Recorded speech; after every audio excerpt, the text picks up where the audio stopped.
Okay, we're going to move into Committee of the Whole. We do have 6 items before us today. 5 of those will be held in council chambers, and then the 6th item, the review of our budget, will be held in the Mayor's boardroom.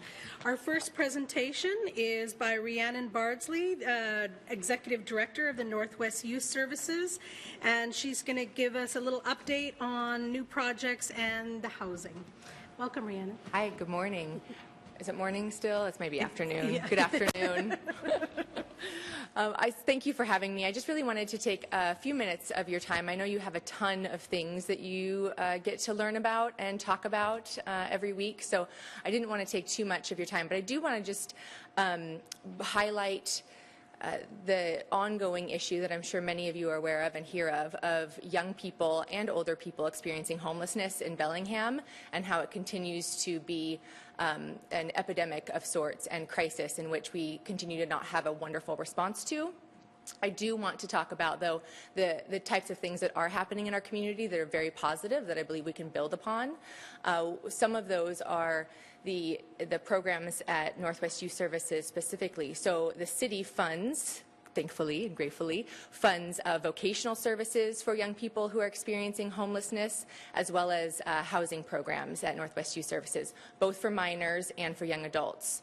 So just as to give you a sense of what we're seeing every day, we get to see around 65 to 75 young people a year who are without somewhere to stay, who are minors.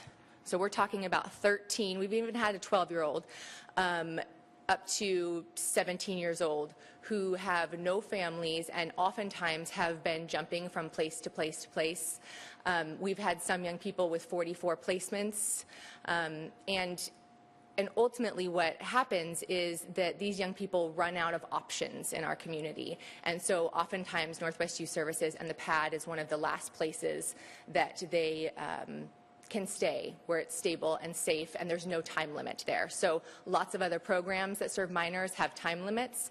The PAD program, for example, is one that doesn't, because we have really diverse funding sources that allow us to extend past the typical 21-day or 30-day stay.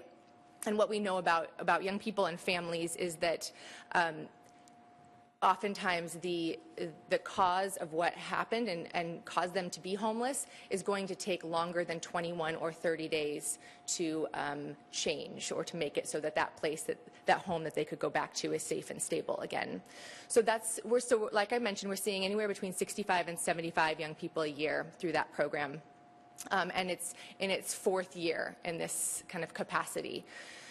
Additionally, we have young people who, well, actually, before I go off on that one, I just want to say it's been really nice to be able to have the capacity for that program that we've never actually had to turn away a minor.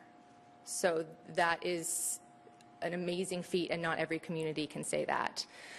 Additionally, we serve young people ages 18 through 24, and right now we have about 130 who are waiting for housing, which is a significant number of young people who are living on the street. Just to kind of highlight and personalize that 130 number a little bit, we had this young man come into our housing program. He had glasses on, and he was on his bicycle, and he came in to us. He's 18 years old, and it was his first day of being homeless.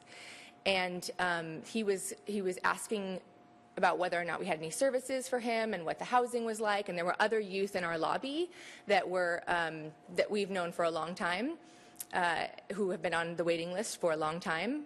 And they were also trying to counsel this young man about what they can do, where they can go, and where he can sleep safely at night, and where he can't. And so that was an interesting dynamic, because he actually came to us for help, but what he ended up was receiving help from peers about how to survive outside. So I met with him, I chatted with him a little bit. I could never pass them up because I love them. And so then he left, and and then about 2 weeks later, I walk into the office and I see him, and he's now outside of the building, and his head is down, and he glances at me, and then he just heads out, right? Like, I'm going to be out of here. And I'm very curious about him because he looked different, right? He didn't look like his first day of homelessness.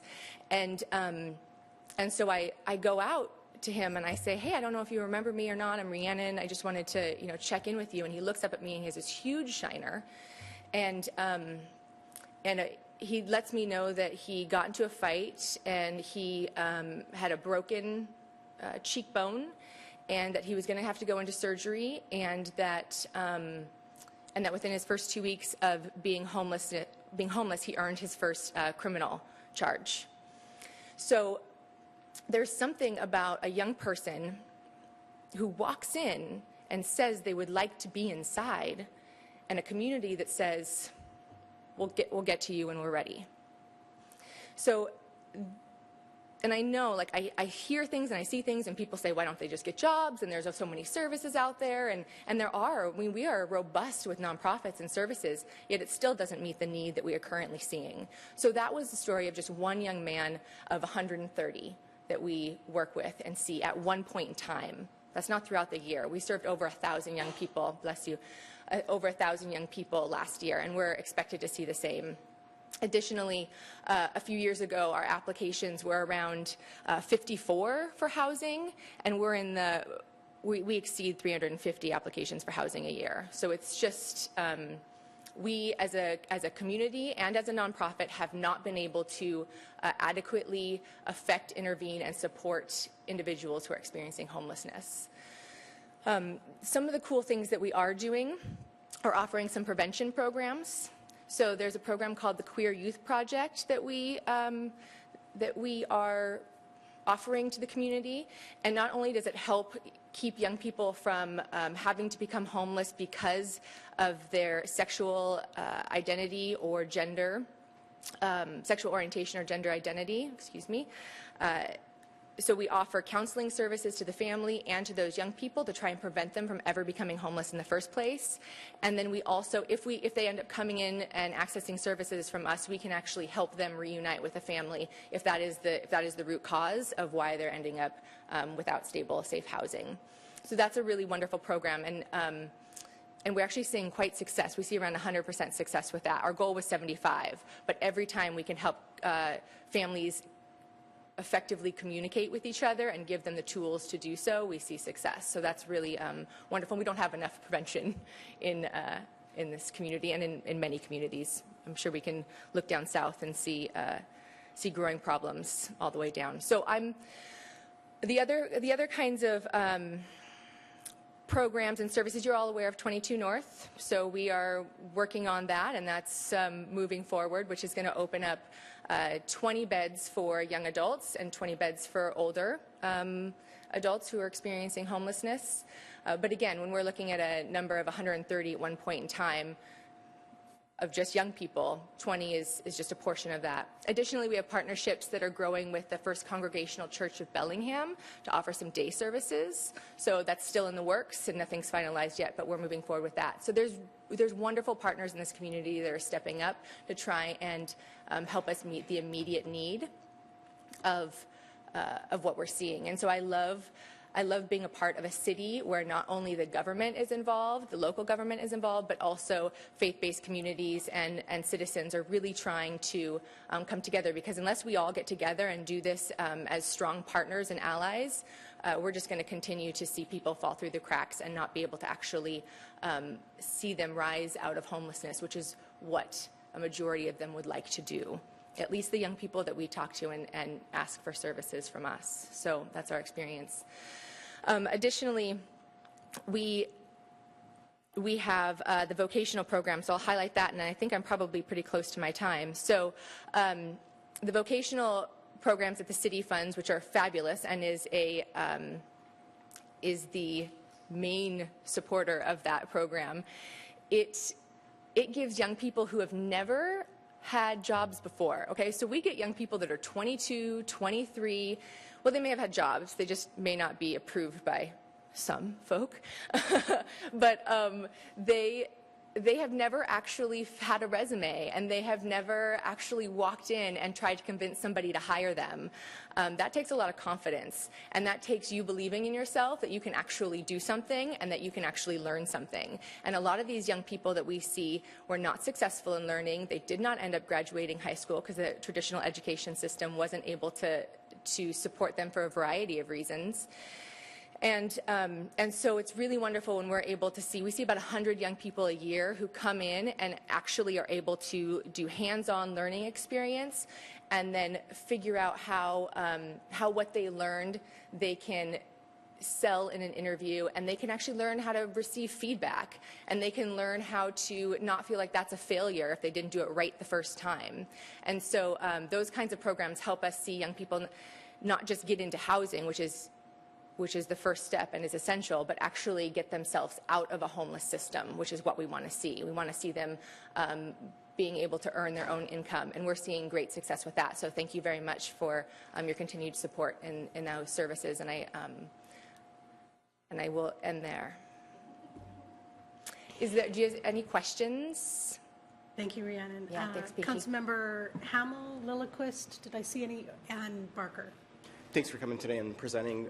Is it true that out of those 20 young adult beds that some or all are not available to young adults who either have been within a year or so of education or are a year out from education? Is that correct? Yeah, so the funds that we use to build projects like these oftentimes are public funds, so then they have restrictions and eligibility on who can come in.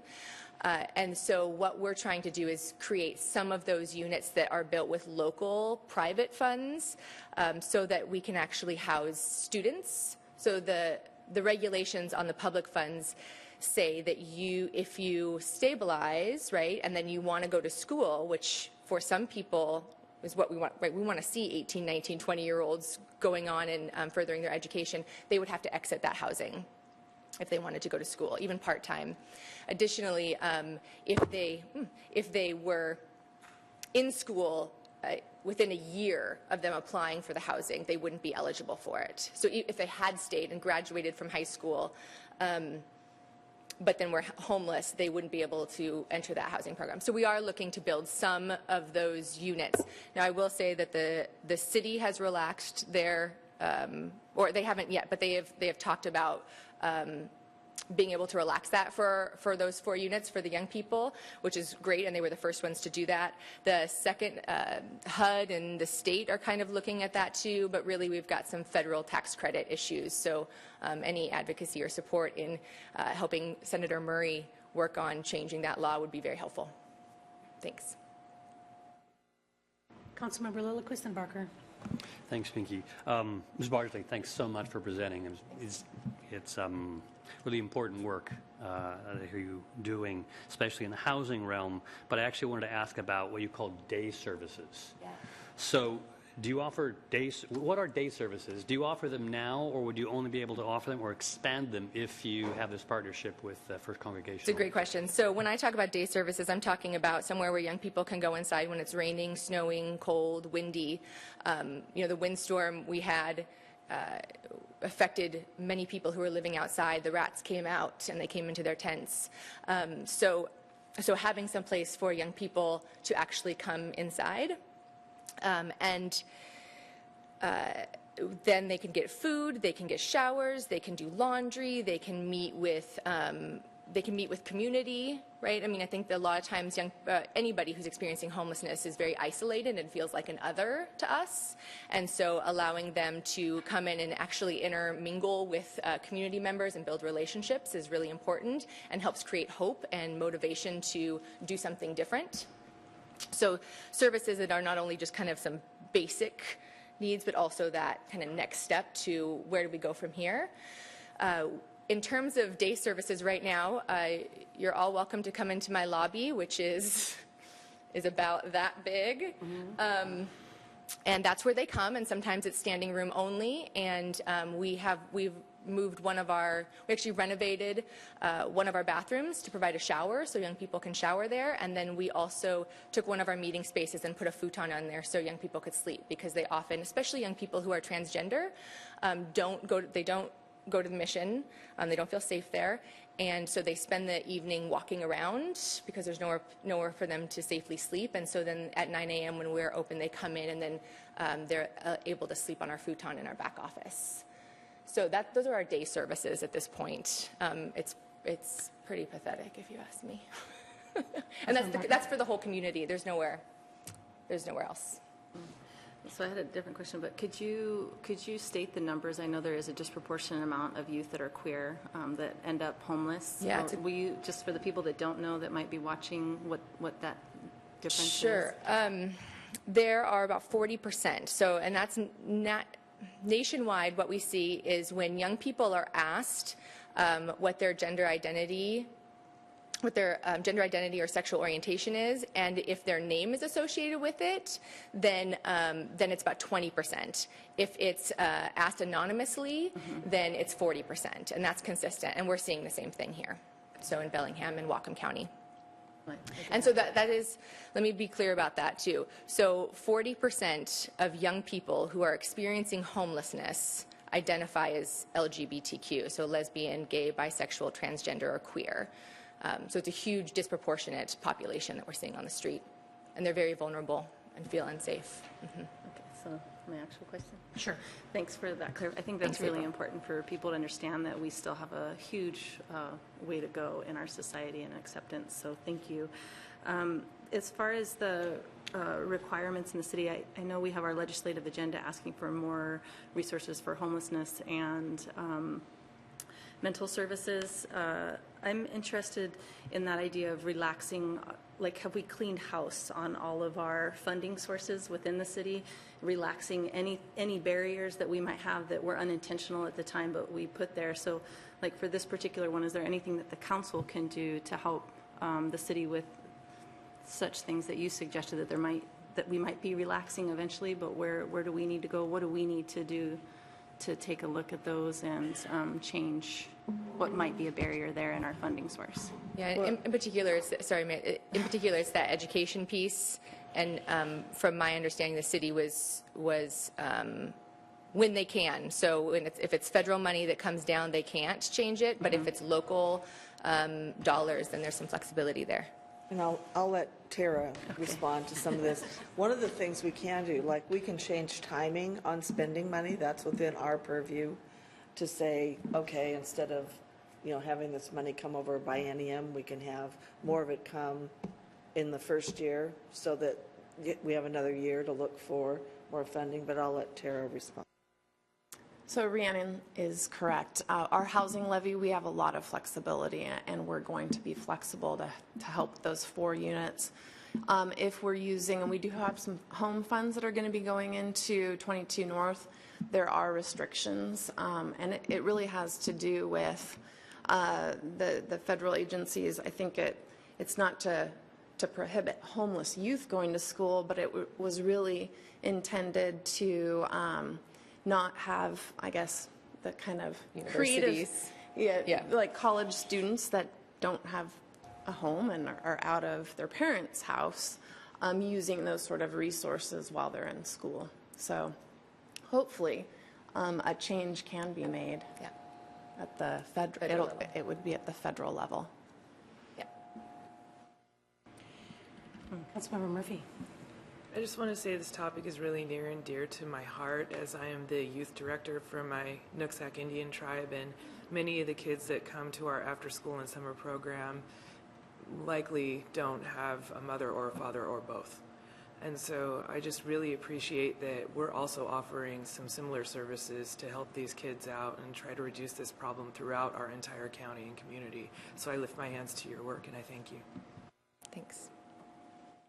Any other council comments? No? Okay. Oh, Councilmember Barker. So as far as that funding, Mayor, is that direction that you need from council, or is that something that could come forward to ensure that we're being more flexible, maybe not on the biennium? Okay. Okay, thank you. Thank you, Rhiannon, for the work you do. You know, we have lots of things that are for very young people and for adults, but often teenagers are kind of in this gap that get left out. And so thank you for the work that you do, because we know this is a very important segment of our community. And so thank you for taking care of them, and thank you to your staff. Of course, thank you. I will pass along the message. I appreciate all your time.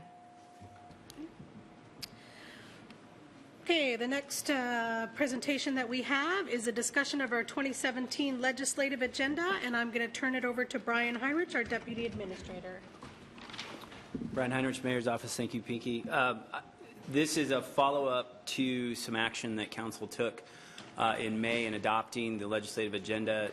There was some discussion about a city-specific agenda, so I did include the one from earlier this year that we that was for the 2016 legislative session.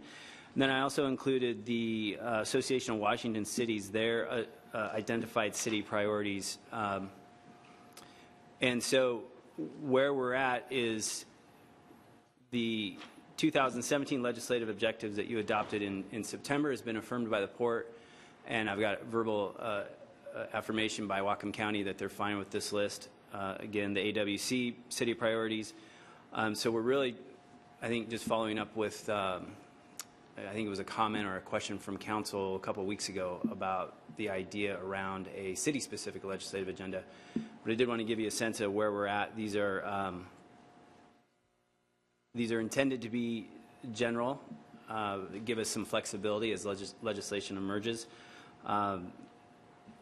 The AWC one does have some specific, or more specificity, I should say, but this is where we're at today and prepared to advance both of these agendas in some respects when the session starts in January.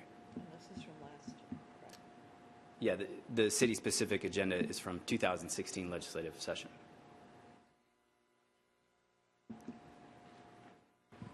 Councilmember Barker? Oh, I move that we accept the 2017 legislative session agenda. Second. You've already done that in September. Oh, did I miss that? I said, Yeah, basically, this was an opportunity to look at the city-only agenda, see if you wanted to keep everything that was on there, Provide direction. or see if there was something that you would like to add. So either add or remove. Councilmember Lillquist and Hamel. Yeah, well, I like everything on the 2016 agenda. I don't know if we need to keep all of them because I want to talk about a few more that might bump them or might go on the list as well. So in no particular order, the Main Street program is a very successful program, and our own Downtown Bellingham Partnership is a mainstream participant. The problem is it's a very popular program, and it's a tax rebate program. When businesses contribute to these organizations, the businesses get a deduction on their business taxes, but the cap on the allowable deductions is used up in the first few months of the year. It was supposed to last all year long, and so rather than being able to reach anywhere near the maximum of contributions, our own partnership, other agencies, the cap is reached too soon. They get a fraction of the support for businesses they would otherwise get. So, you know, the ask would be for the legislature to increase the amount. I think it's like, I'm not sure, maybe someone else knows. I think it's statewide, it's like around maybe $2 million or something. I can't remember. 1 point something? 1.5. It sounds like 1.5 million for the entire state. So if that was increased, not only our Main Street program, our downtown association, but many downtown associations across the state would be benefited by that. So, I mean, it's a very popular program, but of course it's a financial one. So I'd like us to consider adding our name to support increasing Main Street funding. Mayor Kelly? Yeah, this is a very popular and successful program, I agree.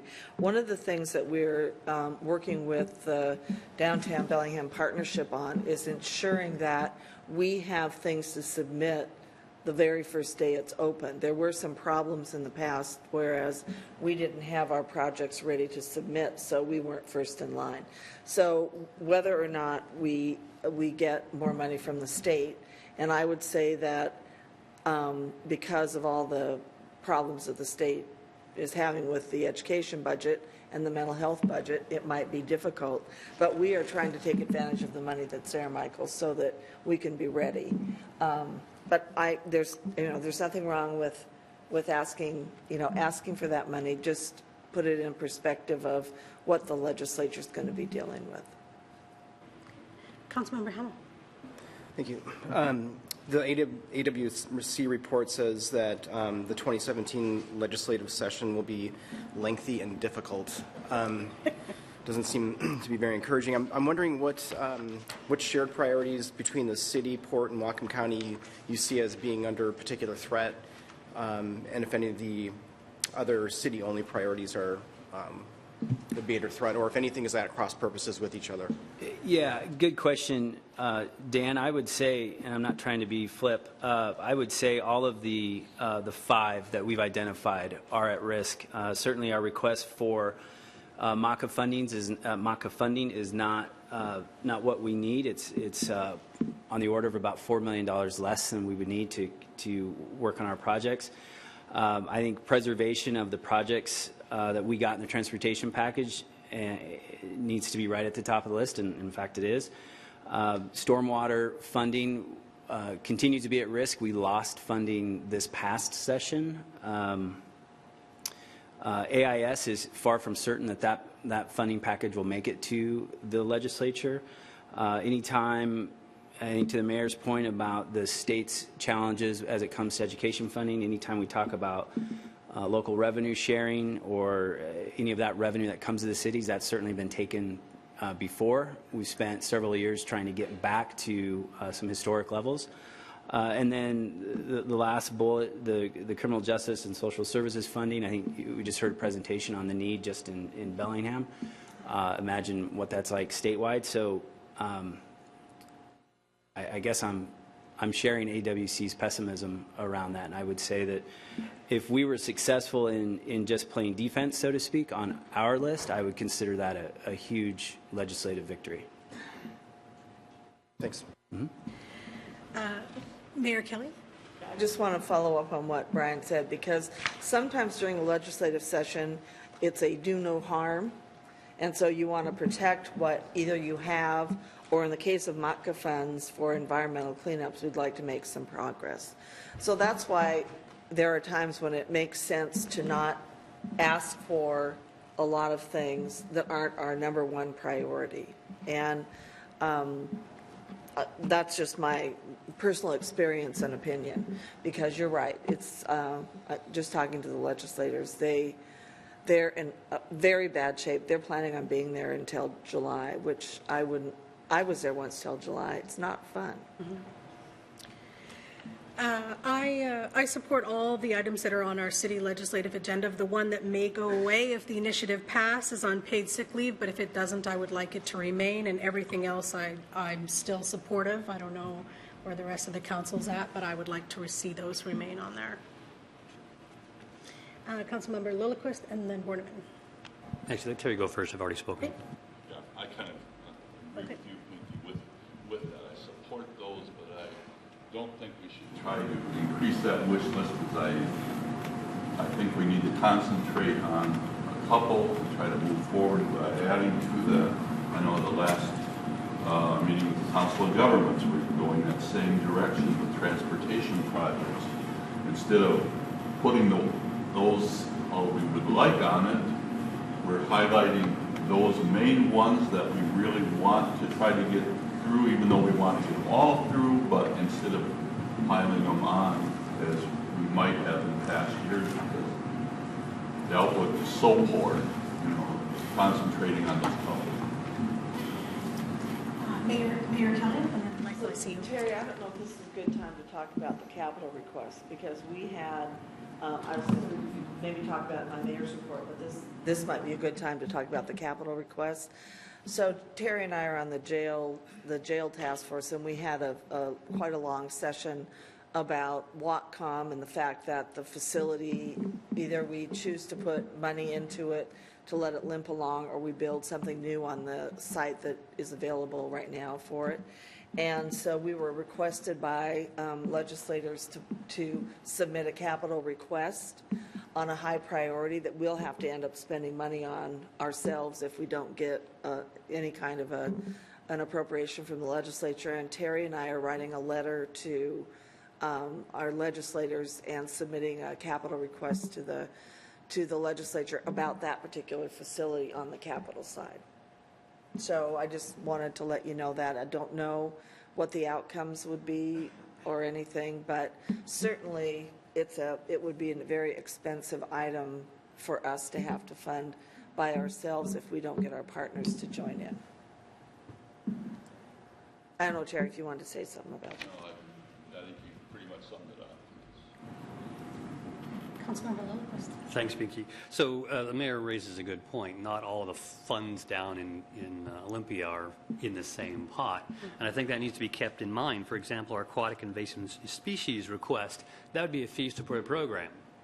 Brian and I went to a regional meeting of the AWC, and there was some agreement that the McCleary burden for funding basic education is not only, it's kind of covering up a lot of other issues, and it's kind of being used as cover to not address other issues that are fully addressable. For example, the capital budget is not necessarily affected in the same way other programs are. The document recording fee that we would like to see preserved for housing, again, that doesn't go to the state. Most of those monies, they're locally gathered and they stay locally for local housing programs. It shouldn't be a difficult ask for that program to not expire because it isn't going to negatively affect the budget. So we can keep many of these on our request list, and it doesn't actually run into the McCleary burden. And we need to make it clear it doesn't run into the McCleary burden.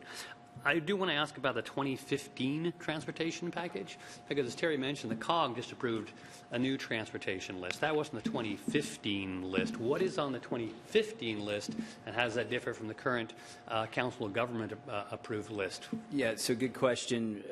Just by way of reminder, the city advocated for, and it was informed largely by the COG decisions at the time, to get into the statewide transportation plan. So that's for the city of Bellingham. It's the Orchard Street, what's the word? Arterial, I guess, and northbound I-5 on-ramp. Those are two major projects that we got. And we did it regionally. Yeah, it was.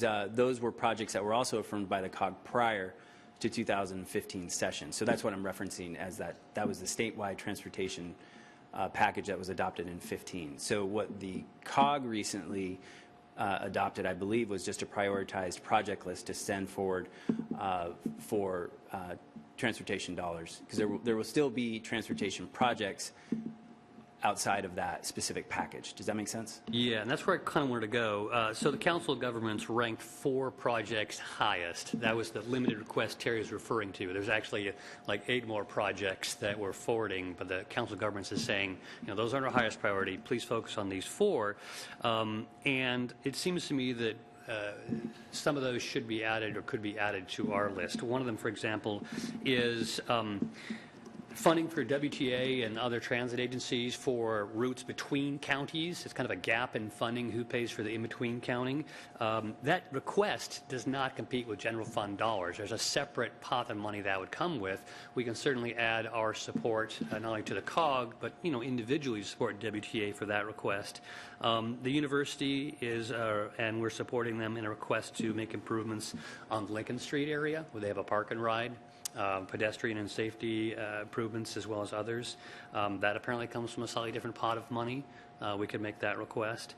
And then first and foremost, both Whatcom County and ourselves requested the Horton Road project be put on our Council of Governments list. Well, it's missing from this list. It seems to me it ought to be added to this list. It already is, in a sense, on our legislative request. I think it's important we add it to this list to make sure that it's on every piece of paper that mentions what we're advocating for, because we are advocating for it, so let's put it down. One of the things we've been really successful at doing is working regionally with the COG on a list, and I think it's great to put it on our legislative agenda too, but I'll tell you, having it on the COG list and all the jurisdictions go and say this is our regional agreement on what we think is important is probably the most important thing that we can do to ensure that our projects are considered. But we could, add. Yeah, I would request that we add the COG transportation request to our city list as well. That's a motion if we need to make a motion. I'll second. So we have a motion in front of us to add the transportation issues or priorities Called to priorities. our legislative agenda. Any discussion? Is it not just assumed that since we're part of that organization, are you wanting it there just to make it even more transparent? I just that want to what make these sure are that, things yeah, we're going for? If it's somebody true, were- so why don't we write it down, because it is already true. We are going to ask for it. Let's be obvious. This is what we're legislating and advocating for. Let's put it in writing. So all of those things on this list, or just something The as simple priority as list. we support Just the the priority COG? list. Okay. Any other discussion on that? Okay, so we have a motion in front of us to add the transportation priorities list to our legislative agenda, and we're talking about the city, right? Not the joint Adding it to our own city list. city list. Okay. All those in favor, please say aye. Aye. Aye. Opposed? Motion carries 7-0. Okay, so then I had Councilmember Barker and Hamel, and then Lillquist. Who's first? I have a question regarding McCleary. If by some miracle it's resolved, what would be the impact on the local levy authority for school districts? What would be the impact? Great question. I'll be honest, I'm a little bit out of my element on McCleary and all of the different permutations that a solution to that would take. I think Michael spoke to that at the AWC regional meeting. I can certainly look into finding some answers for you. It's a very good question. I know that'll be one of the that's one of the challenges is how you reconcile that. And I ask just in consideration of the other requests that will be in front of voters over the next 5 years. Many of the school district requests, all of them are successful. So I'm trying to understand the field of requests. Yeah, it's a great question. I don't have a very good answer for you. I apologize. I think the purpose of McCleary obviously is to have the state fund basic education, not local levies, so that local levies will go back to be what they were intended to be, which is kind of the cherry on the sundae rather than the ice cream at the bottom. So, I think it's looking at funding as a shift. So it isn't necessarily that people are going to be paying less. In fact, they might be paying more, but it's where it's collected and where it's spent. I think that's the understanding I have about it. Councilmember Barker.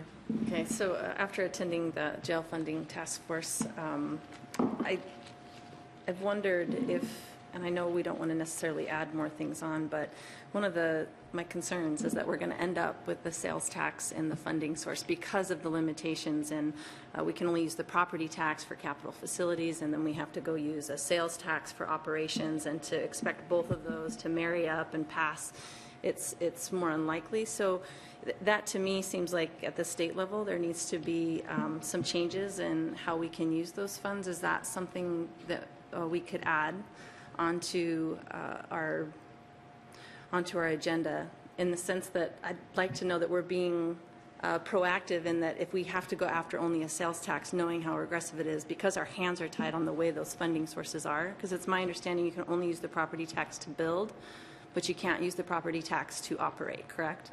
So when you go to build a facility, you don't really want to say, okay, let's get the property tax passed, and then we'll go and hope that we're going to get a sales tax to actually operate it. So it really binds our hands in the ways that we can use those monies. And that if we end up finding, like getting here, it would be great to know that we're pursuing our state to make some changes on how those funds could be. So in the future, we won't be in that same position. Are you suggesting that we would want to use our property tax for operations? I'm suggesting that we have an extremely regressive tax structure, and that if I would much rather have it on the backs of the property taxes than having to go after more sales tax. So whatever that looks at, we need some reform, and I don't see that as one of our. I think that would be something that we might want to have a discussion about, the capital versus the operating facts of life. And the point that we do have a regressive tax system. Probably our most regressive tax is a B&O that is charged to people on their gross receipts. So you're paying on money you don't even have. And the good thing for us is in the sales tax, we've taken it off a lot of the necessities. Having said that, it's still regressive. But I think we would like to know the full implication of doing something, requesting something that expansive, because it doesn't sound like it's maybe that big of a deal. But if we proposed it, it would be a very big deal. So just going in with eyes wide open on it. So I would not suggest we add that today unless the majority of the council wants to do that. No, I'm not making the motion, but I guess what I'm learning is that I need a lot more information to figure out we as a city, how we can advocate, because we're going to run into situations like this, and a lot of constituents don't quite understand how all those funding sources are set, and then it can reflect very negatively on what we decide how to fund things. And in the meantime, what are we all doing as cities to transform that? Just make sure that we're all working toward it. Councilmember Lilliquist, and then I'm just going to suggest that this was supposed to be 5 minutes, and we're 20 minutes into Okay. it, so we have a lot of things to cover today. I'm going to make a comment and then a motion. The comment is council here needs to remember the county has access to unrestricted property tax monies they're not currently using that they could be using for the jail. So there is an unrestricted property tax that they could avail themselves of. They're not actually entirely limited. They would probably still need a sales tax for operations, but there is that. I'm going to go back to the Main Street program and just see if it flies. I'm going to make a motion that we add increasing support for the Main Street program to our legislative agenda.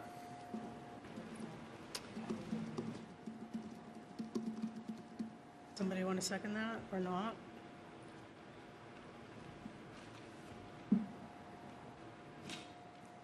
Do I hear a second? No? Okay. Brian, Mayor Kelly. And now I forgot why I raised my hand. I'm sure I had something very good to suggest. If I think about it, I'll say it later. Brian, do you have what you need from us? Yeah, I do. I just want to clarify on the city-specific agenda, the first bullet about supporting paid sick leave legislation. As referenced, that's an initiative that will be decided one way or the other here in a couple of weeks. So is this an item you want left on, or? I would like it left on unless, if the vote does not pass. I think it will become null and void if the vote does pass, if the initiative passes. But just in case, I'd like to leave it there to show that that is something we do support. Sure. Okay, thank you. Everyone okay with that? Okay. All right. Are you good then, Brian? Do you have, yes? Okay, thank you very much, Brian. Oh, I thought of it. Okay. Yay. The 5 minutes that we have on the schedule is for the staff presentation. It doesn't include the council. So if we need to work on a way to make sure that that's reflective, we're happy to do that. Because we put on what we think will take the staff to present. Yes, it is misleading. We've had that discussion before, so maybe that is something that we could work on together executive-wise to figure out how that is clear for everyone, how much window of time is actually available there. In the past, that's the discussion that the chair and or legislative aide would have in putting the agenda together on the timing. We do discuss it? Yeah, but that's where that goes in. Every week, or every second week, I guess. Okay. But it's still misleading for people in the packet because there's only one way to put the size of the presentation in there.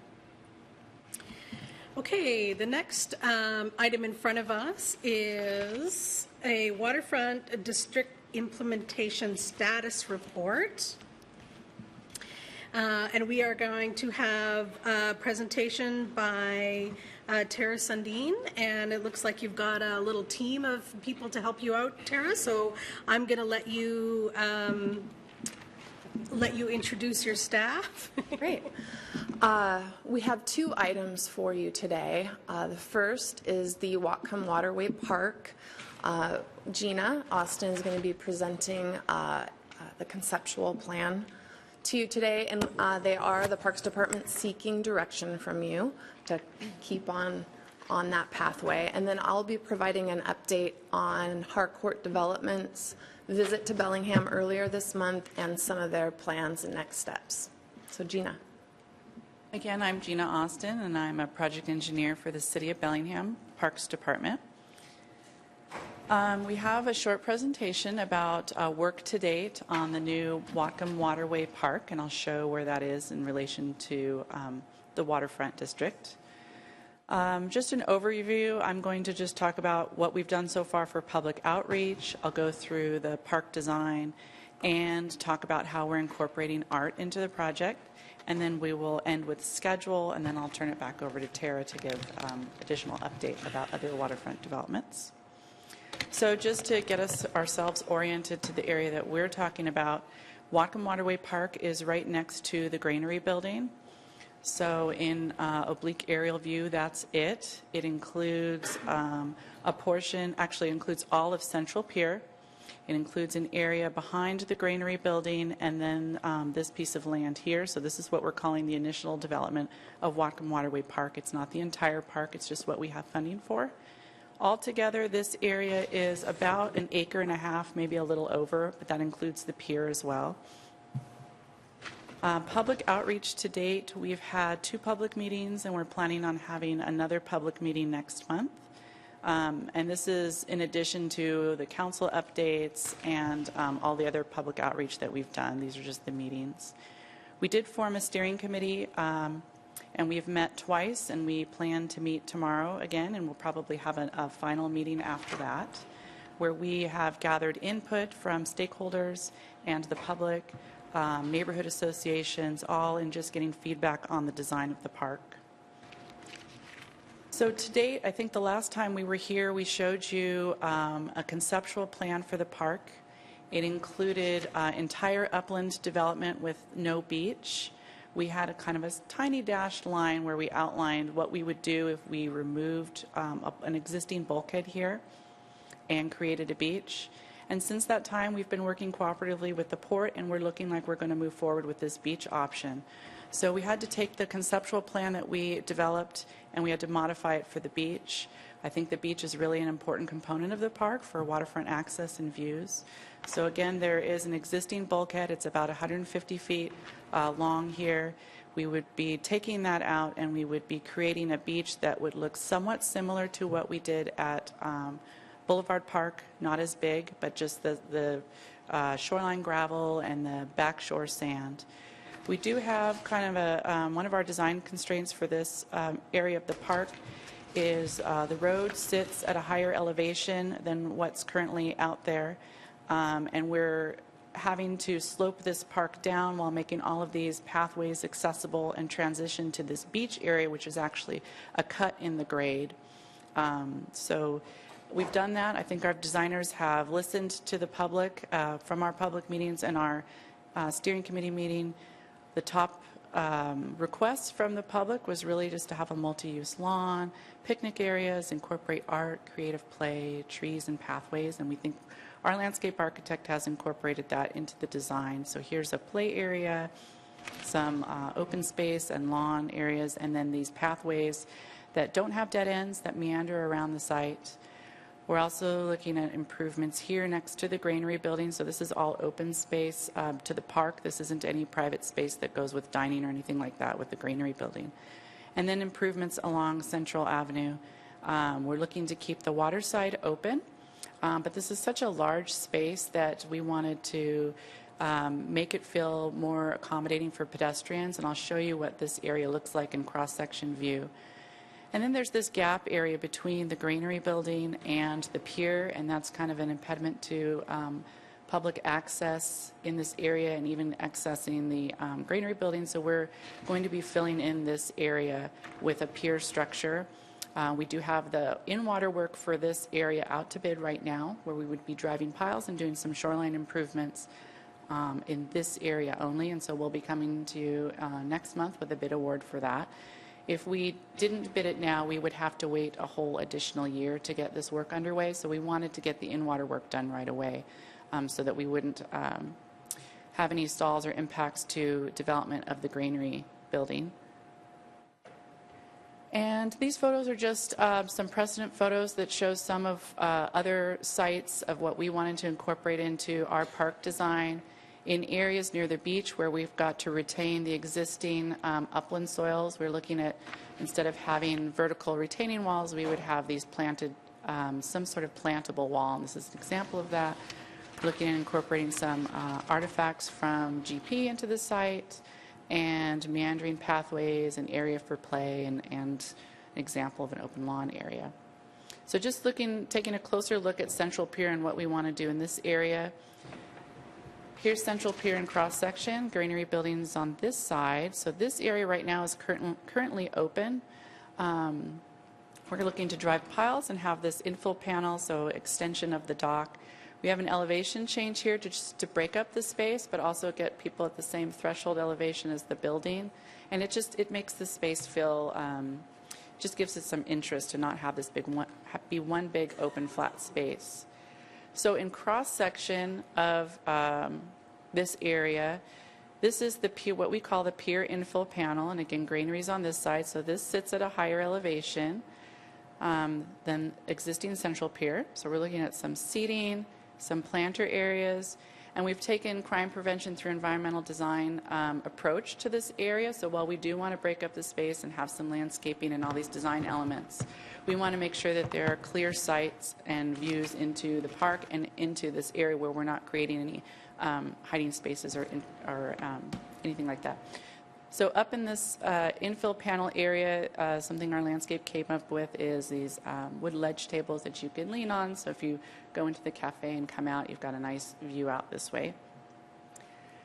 We're also looking at incorporating art into the project. So we do have our 1% for Arts ordinance. With this project, what we initially did is we went to the Arts Commission and we said, well, this is kind of open-ended. What do you recommend? And we talked through some concepts. And what evolved from that is what we call the acid ball or the accumulator ball. So this is an existing relic that is on the site. It's actually on the south side of the digester buildings.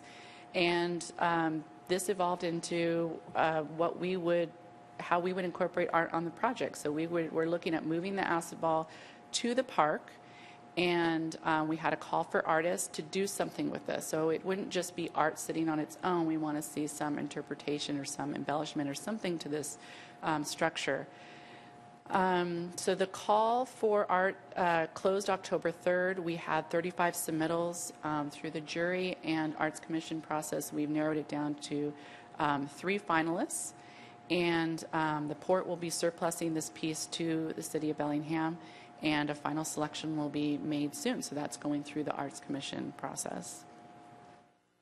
We're also working with the port on this industrial artifact plan. The port has money through mitigation from the state to come up with a plan for preservation or incorporating these pieces throughout the waterfront.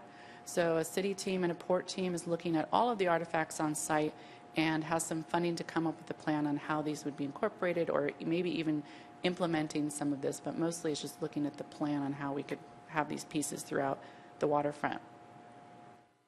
Schedule-wise, we do have this section of the pier out to bid now, just the piling and in-water work.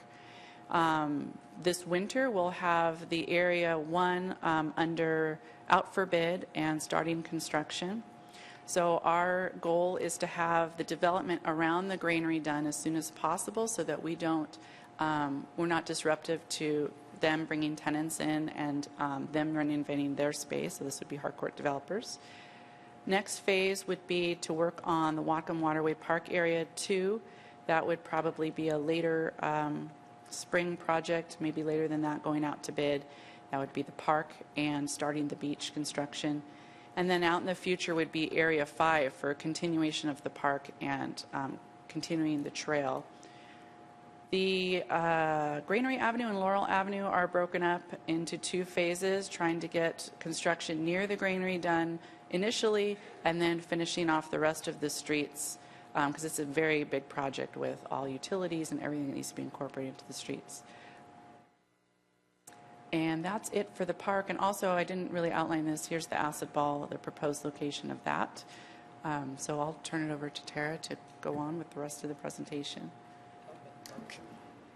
You guys could complete this item and give Gina direction if you'd like, and then I can talk about Harcourt. Sure, Yeah, that sounds that like, was my question, or several questions. One, the steering committee is meeting tomorrow. What are we going to discuss? Because what do you want us to decide here today? What we're looking at is the actual framework plan. So this space concept and layout, all of the details of design could get carried through with the Arts Commission, or excuse me, with the steering committee. So we would be getting into details about seat walls and plants and play structures, but not necessarily changing this whole layout. So we're looking for feedback from you about just the bare bones layout of this. Councilmember Barker? Okay, I probably need a little bit of a history lesson. I really appreciate the industrial, kind of retaining some of that because that's the history. I understand a lot of this is fill, but I also understand that this is an area that was very sacred to some of the tribal groups that were from around here. And so although I like all these industrial pieces, I think that we can tell a really interesting story along the waterfront. Are there plans to implement, work with the tribes and help build some of that back into some character, some history and understanding of the evolution of the space? Of the waterfront as a whole, I think I would toss that to you, Tara.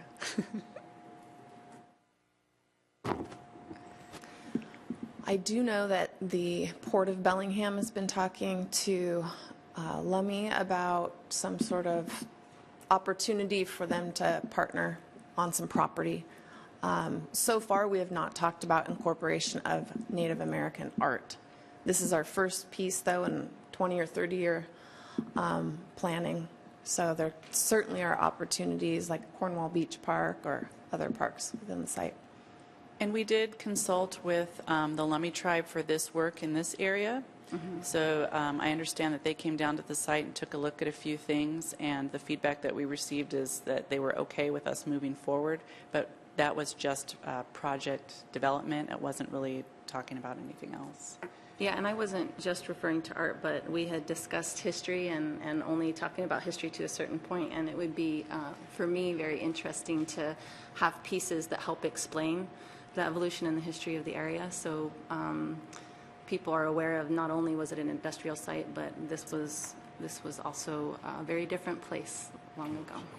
Okay, thank you. I just wanted to add a comment to that. In those submissions for the acid ball, we did have some submissions that were Native American art. So people are looking at what we have down there and seeing if there is ways that we can integrate that into our art pieces.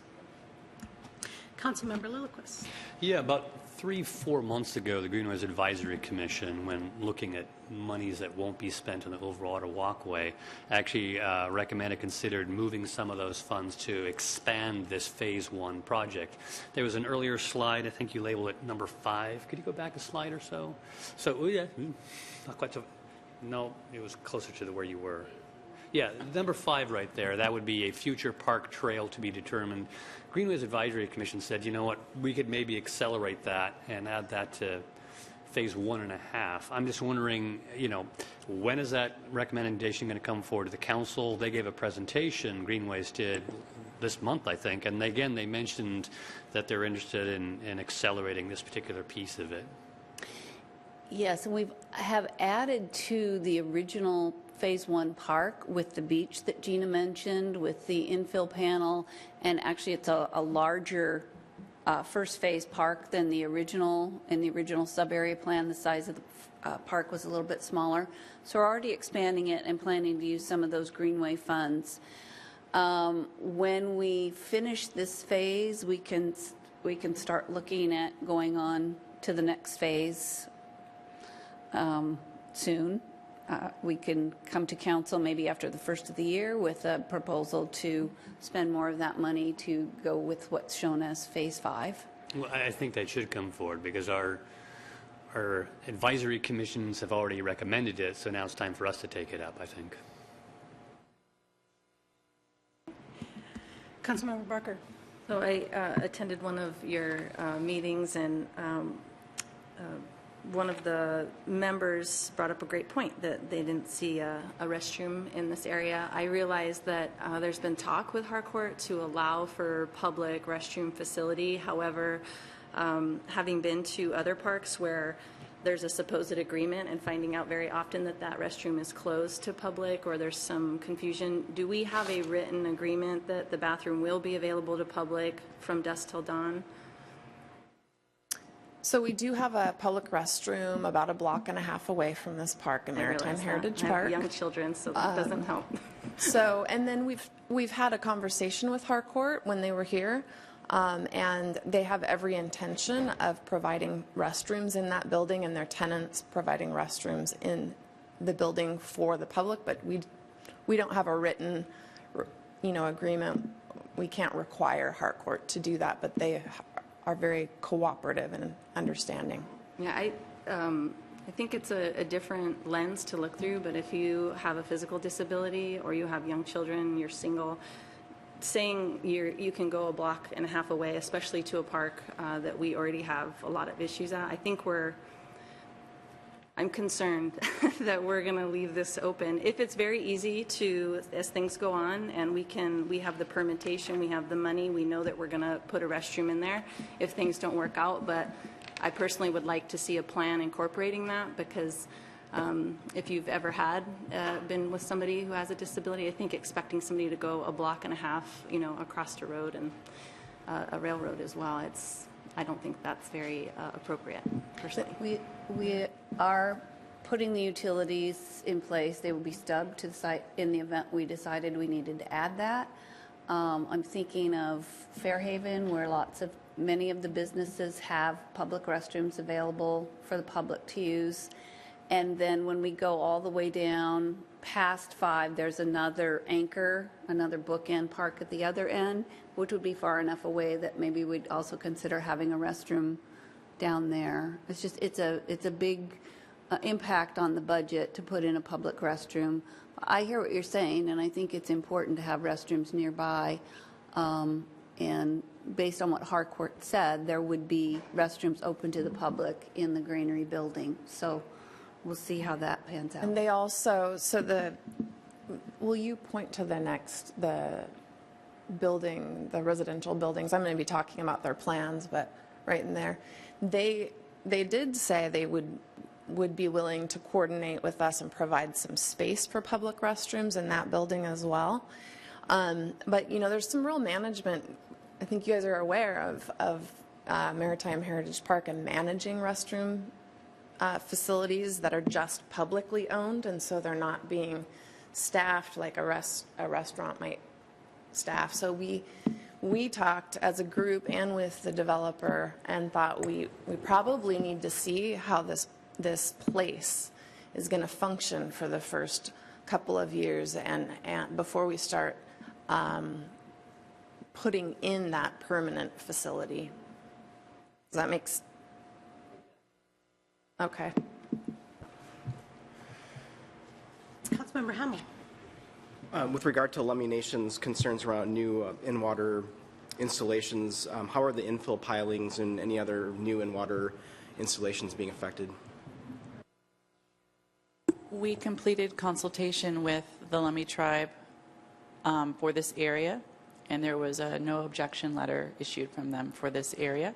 The beach will have another permit, so that will have a whole separate permit, and there will be another time to have consultation with the tribes at that time too. Thank you. Okay, anything else on this topic, or Tara, are you? Again, we need some kind of a motion or approval. Yeah, do you need anything from us to we move wanted on, to or? show you the plan because the past versions you've seen did not include the beach, and we just wanted to show you the artwork as well. Make sure you didn't have any objections. Usually, park plans are the council can make a motion to approve the plan for us to move forward. I That's what we would do. move that we approve the general site plan. Second. Any discussion? Councilmember Barker.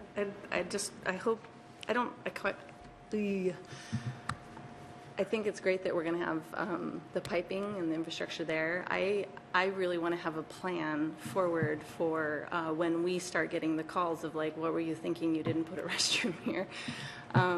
That we have the monies and the ability. This is just a basic necessity. You're going to be putting people into the water, and then they're going to be hopefully sitting on the grass to eat. There's no place to wash their hands. It's health. So I want to pass this, but I think that it's a bit of a long shot to say, and respectfully, really respectfully, that we'll wait a couple of years and see how it pans out. It is very unfortunate that some of the behavior downtown has gotten us to a place where we're closing off our restrooms and, you know, investing in stuff like the Portland Loo. However, we might cut our nose to spite our face saying, well, we don't really want to put infrastructure there because it gets used negatively. You might not get the kind of behavior and the people down there that you're looking for to combat some of that inappropriate behavior if they don't feel comfortable and they don't have ability to use facilities. So although I want to pass this plan, I think we're being very short-sighted not to either have an agreement and a date of when that is going to be and it's a for sure thing, or we need to provide a restroom. So, I mean, maybe a port, I hate using those because we've had one in the Birchwood Park forever, and once you put one there, you know, you don't get your actual facility because everybody keeps saying, well, you have a portable restroom. So that's my... I agree with April. This bothers me. And I feel like we're doing something out of fear and of what's actually happening. I realize the budget is a challenge, but it seems to me there's got to be a way that we can look at having a public washroom down there. I mean, it's 1.5 acres, and again, there are lots of reasons that running across the street a block and a half away is not going to be great. And I think that if we're doing it because of who we're concerned about attracting, that's not the best way for us to move forward. I think we have to think about the kind of people we're going to have down there, and we want to encourage to be in our parks, and that's families, and that's people of all kinds of abilities. And so if there's a way that we could see what it will cost and maybe have that discussion, I think it's a fair discussion for us to have. Councilmember Borneman. There's the other part you left out on that. It's not just because of those other people. Since Harcourt is talking about allowing public to use the restrooms, to go ahead and put in money for something that we might not need on that part to be able to put it towards the restrooms on the other end would make a whole lot more sense. So there's two parts of it. You just can't characterize it, because I think that took away from what staff was saying, because they talked about both elements of that. And to see how that moves forward, I'm fine to see. If we don't have to pay for that right there, if we have restrooms available, then it saves money to be able to put them at the far end where they may be needed. So at this point, I'm willing to go with staff's recommendations on this. Councilmember Lillquist. I think I agree with Terry. As staff indicated, there will be the next phase of development. Harcourt suggested, I think it's more appropriate to put the public restrooms slightly deeper into the site, where it's closer to the middle of the final development. So long term, I don't think we want a restroom this close. Long term, I think we want it towards the middle of the future park.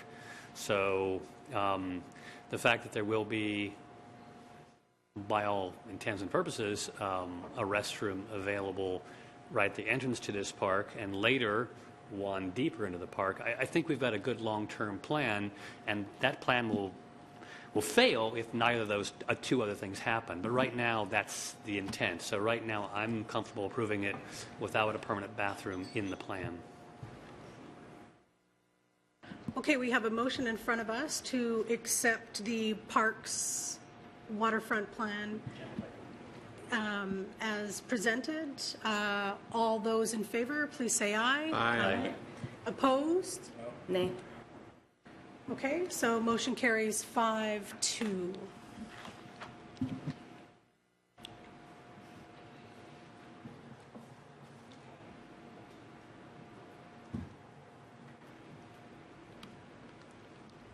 Okay, so earlier this month, Harcourt made a visit to Bellingham. You know that they have a construction manager that does live here and is on site. His name's Louis Parr. He's the one that's working on the granary building. And John Reed is an architect that Harcourt Developments retains. He's not a Harcourt employee, but he's also based here in Bellingham. But the project manager and the owner of the company came here in October to connect with us. We had several meetings with them to make sure we're coordinating on not only Whatcom Waterway and Granary and Laurel and the delivery of those amenities, but we're starting to talk about that next phase of development along Whatcom Waterway. They also met, of course, with Port staff and the Port Commission, and I'll talk a little bit about the Port Commission in a minute, and Western Washington University, as well as a number of potential tenants and some architects. So they were here for, I believe, about 5 days and had a very, very full schedule. I know that Pinky and Michael both attended a meeting held by the Port Commission on October 4th. That presentation is available on the Port of Bellingham's website, and so you can hear directly from Pat Power, who presented that their plans. But I've pulled a few of his slides that he presented, and I don't have an Irish accent, and I'm not even very good at it. But I just wanted you guys, all 7 of you, to be aware of what their thinking is right now, and I certainly invite Michael and Pinky to add on to that. So as a reminder, I've shown you this vision plan. This is a plan that has not been adopted by you or the Port Commission, but it's Harcourt's vision plan, and it's kind of their vision of the direction that they'd like to see the waterfront go. A full implementation of this plan would require a sub-area plan amendment. We've talked about that, and the earliest that could come forward is spring of next year. Right now, the Port and Harcourt and the city staff are looking at what would that take? Do we have the resources? Is the timing right for advancing that plan amendment? So we'll probably be making a decision over the next couple of months on that timing. If it comes before you for docketing in April of next year, it would still likely take a full year for us to go through the Planning Commission and Council and also Port review process. As a reminder, the vision plan has a lot of kind of commonalities with our plan. It maintains those parks and public access along Whatcom Waterway. It connects to our downtown at Granary, at Bay, at Commercial, and at Cornwall, so all those same connections. It maintains the same land use form and extension of our downtown into the waterfront district. Their plan doesn't contemplate regulatory items like height and design guidelines and such.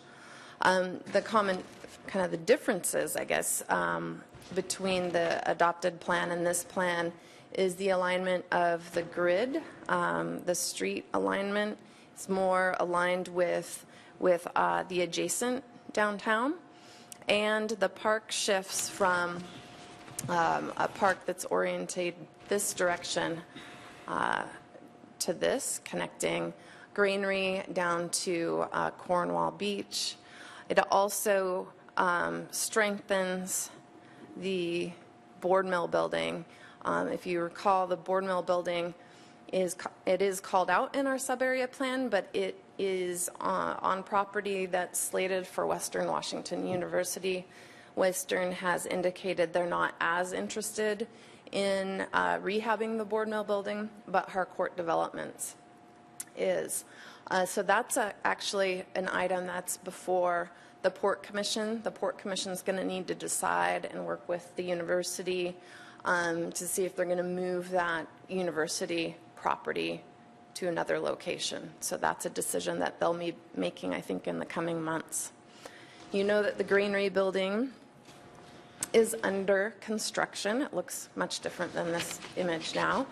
And they are actively seeking tenants. The interest far exceeds the amount of space that's at the Granary building. So they're working through just, trying to figure out what the best mix is for this building. They've indicated there's quite a few local businesses that would like to expand into this building. Doesn't mean they'd pick up where they're at, but expand new operations here.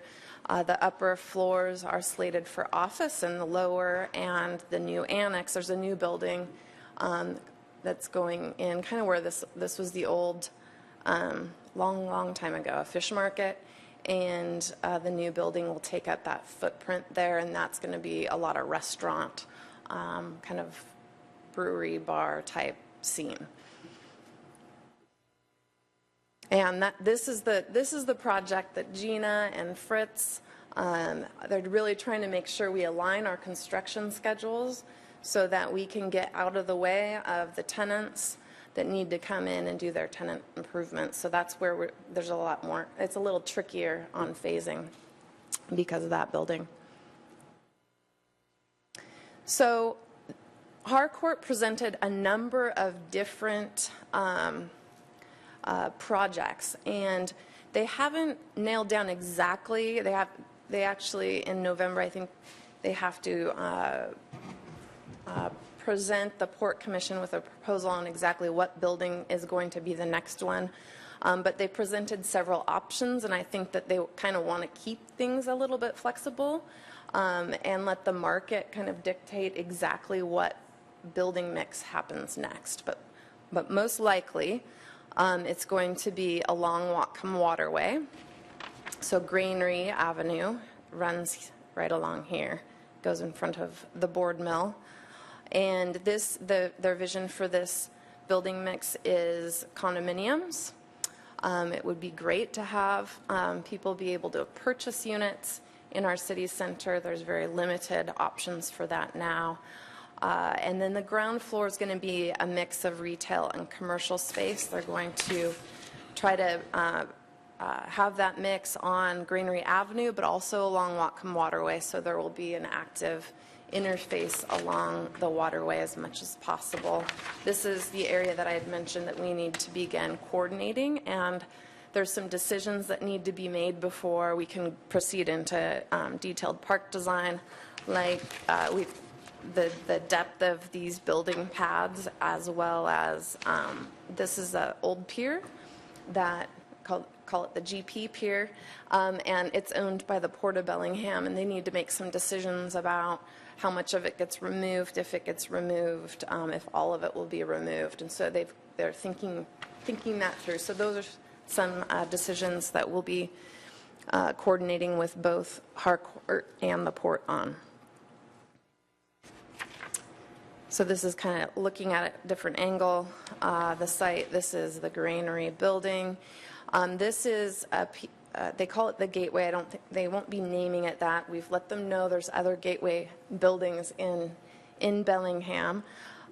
This is an office building that they would like to, and they call it a Gateway because they want to frame that entrance into the site coming off of Roeder.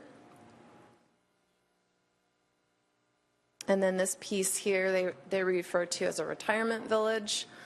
They have experience working with other developers of assisted living facilities.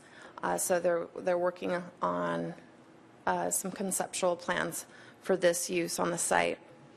And then, of course, the board mill building. So this building is not within the master development area. So that's, again, this property right now is slated for Western Crossing, and so that's a decision that needs to be made by the Port Commission. I can tell you that the public that spoke to the Port Commission on the 4th of October was very positive about the vision that Harcourt had for it, which was to turn this building into a conference facility. Western Washington University has also expressed interest in that use down there, and then of course a hotel, as well as some apartment type hotel units and a bit of commercial space. And again, that's just a summary. So we'll be seeing in the next few months, some more details, but I anticipate that the next official kind of buildings that are going to come through are right here, which will be nice to frame this part of the park. Council, any questions? Are you? I'm done. Okay, making sure. All right. Councilor Barker.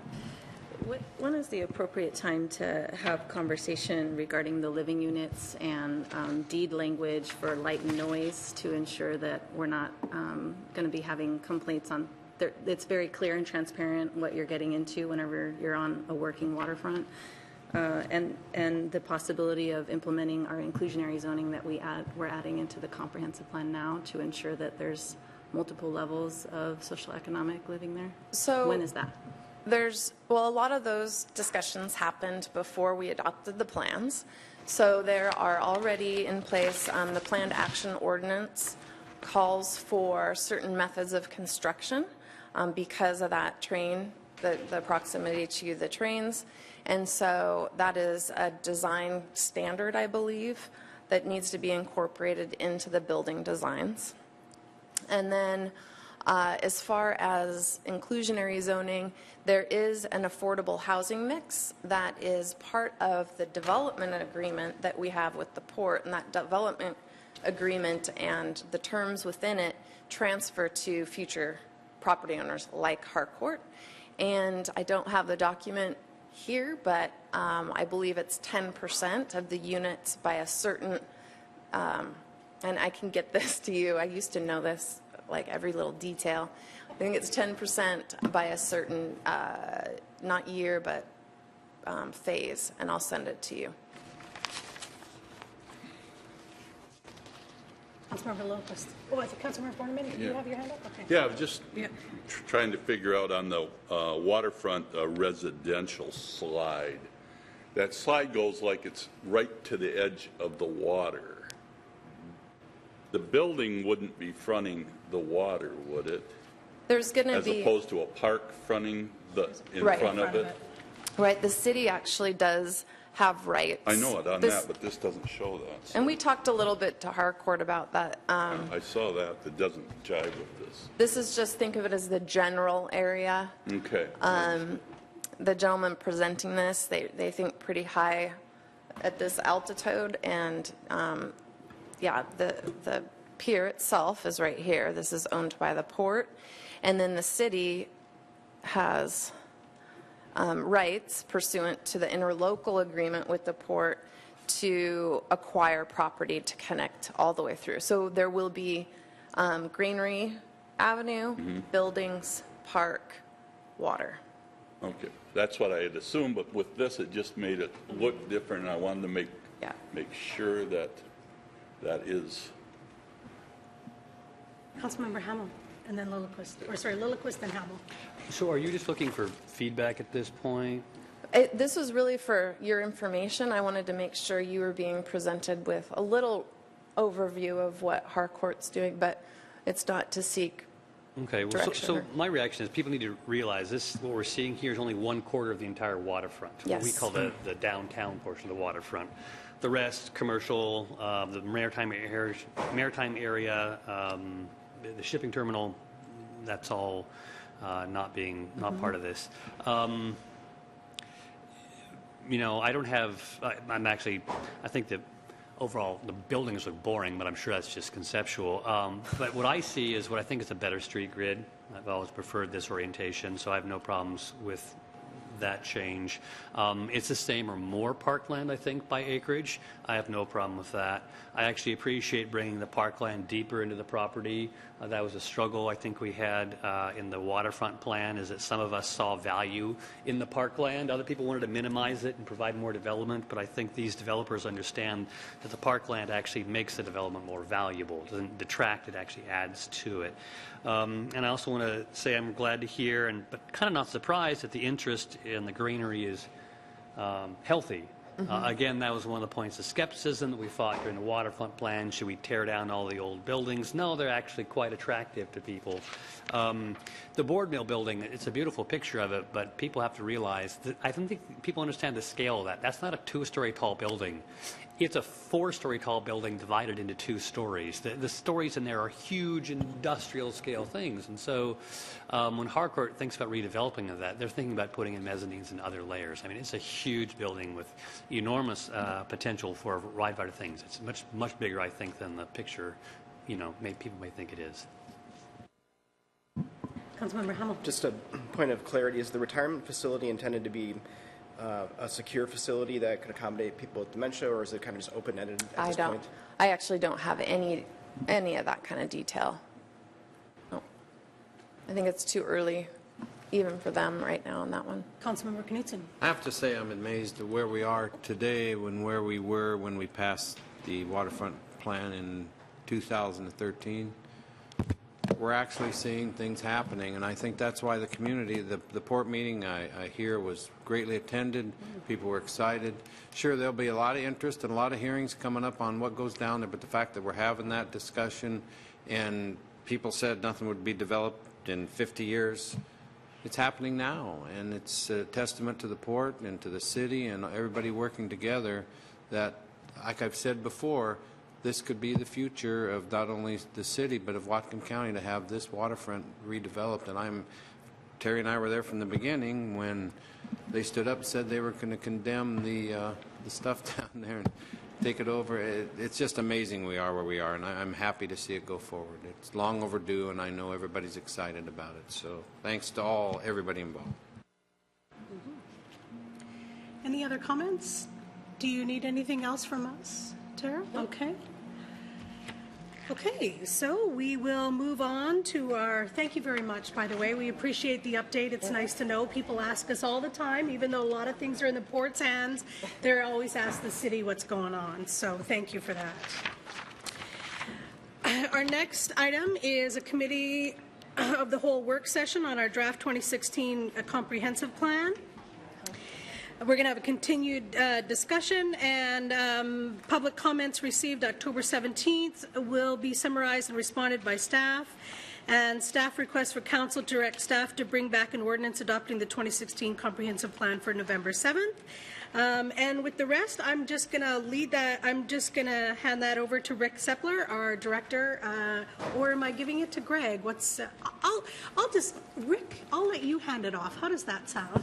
Good afternoon, members of the council. We come before you today to provide response to comments received at the public hearing this past Monday, a week ago. And after that, we're happy to answer any questions council might have regarding the comments, the responses, or additional items. Our goal would be to identify those issues we need to focus in on in order to move the plan forward for consideration. And I'm going to turn this over to Assistant Director Greg Alcott, who's going to start the presentation, which summarizes the comments received. These are the comments that were received at the meeting. Remember, we have 196 comments that were received before the meeting and have previously responded to those for you. Good afternoon, Council. I will run through this rather quickly because I know we're pressed for time, and I'm going to do the first half of the presentation, and then I'll turn it over to Lisa. And as Rick said, we're just going to run through the key issues that came up in the testimony and in the written comments, and also questions from council. The first of those is about the land capacity analysis, and that the assertion that it's flawed, that it overstates capacity. I wanted to remind you that the methodology was used by all of the cities and the county. It's based on the recommended methodology from the state that the buildable lands counties use. And if you look at the numbers, the theoretical capacity of our land supply exists to build 34,000 houses. That's sort of just looking at vacant land and zoning. After we took out all of the deductions for environmental constraints, infrastructure, and all of the other deductions, we actually are counting on only 47% of that theoretical capacity. So we tried to be fairly conservative in terms of our estimating how much development could actually occur in the next 20 years. And as I said, we took out critical areas, infrastructure, parks, trails, and also market factors. Next issue, the city has to do with affordable housing, and that we should be doing more. And this council is aware of all the things that we're doing in that regard. I will note that permits are on the rise, finally, after 5 years of not much getting built. It'll take the market time to catch up, but we're seeing activity increasing, and that's been for a number of years now. We do have capacity estimated for almost 6,000 additional single-family homes within our existing city limits and urban growth area. And at 140 single-family units per year, which is sort of what we've seen, there's enough buildable single-family lots to accommodate 10 years of growth, and that's nice because we'll be doing this again in 10 years, so somebody will. The plan doesn't include the plan doesn't include the GMA required inventory and analysis of housing types. If you look at the housing element, the draft housing element, we have all of that information in there, including population and housing for single-family and multifamily, housing types, stats on size and composition, tenure and vacancy, wage information, income by tenure, and housing cost burden. All of that is included in the housing chapter. The capital facilities element doesn't address the existing deficiencies, and that was noted as a reason for not extending the urban growth area. And plans are needed for adequate capital infrastructure in areas that are already zoned for urban densities. What we would say about that is that the primary reason for not recommending expansion of our urban growth area was we don't need it at this point to accommodate the population growth forecast. The cost to provide those services to those areas was a factor, but it was only one factor. GMA requires capital facilities element consists of a 6-year plan. That's what we have. Funding after 6 years and project identification after 6 years gets more difficult. And we are working on the annexation phasing plan, and that will help inform some of our future capital decisions. Does the comp plan show GMA required level of service standards? And GMA only requires level of service standard for transportation facilities, and the plan does that. The LOS standards for police and fire are optional. And those standards are under review, as council is aware. Those discussions about our level of service into the future in capital facilities are ongoing, and those will inform perhaps changes to the comp plan once those discussions are completed.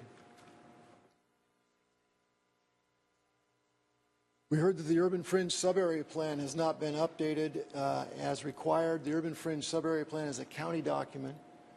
It's not required to be updated. It's not required to have it. It was updated in 2009. It was originally adopted by both the city and the county back in the 90s, but the county's updated it several times since then. The city's never adopted those updates. And while some of the plan is outdated, because we have annexed a good portion of our UGA, many of the policies are still relevant, and the plan does identify the comparable city zoning for when we annex. So that's an important feature. And we may go ahead and update that plan at some point, or we may get rid of it. We haven't quite decided yet. We'll work with the county on that.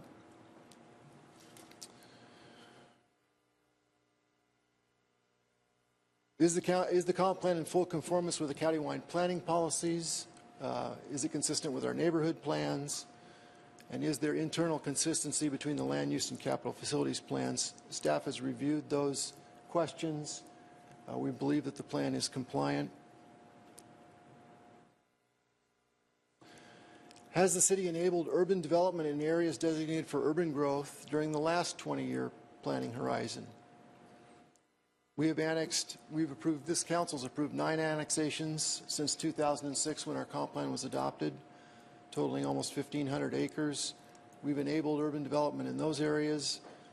Much of those areas are zoned for residential development. A lot of it's vacant land. Not all of our UGA has requested to annex during that time period. This council knows we can't annex without the consent of the property owners. And much of what's left in our UGA are areas that are already developed. So annexing those areas doesn't increase our development capacity by a whole lot. The neighborhoods like Geneva or Alderwood that are still in our UGA don't have a lot of development capacity, and they haven't asked to be annexed. They haven't petitioned to be annexed. Are there any areas that have urban characteristics that are contiguous to the city but not included in our UGA? And we have a couple of those. Whether or not there's urban development in an area is only one of the criteria that you use to decide whether or not an area should be part of an urban growth area. And finally, changes to our urban growth area boundary, as this council knows, is a county action, not a city action.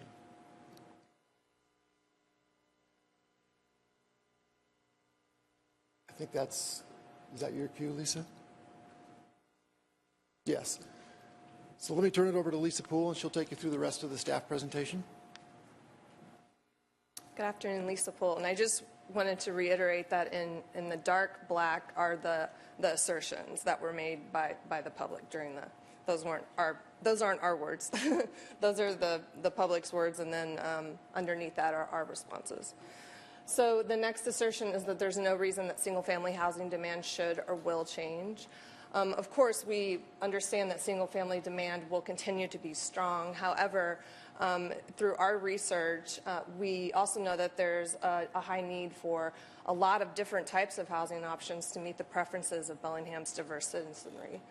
Demographic shifts and changing economic conditions drive demand, and this includes things like smaller household sizes and a more diverse citizenry. And also Bellingham's college student and millennial populations are much higher than the county's.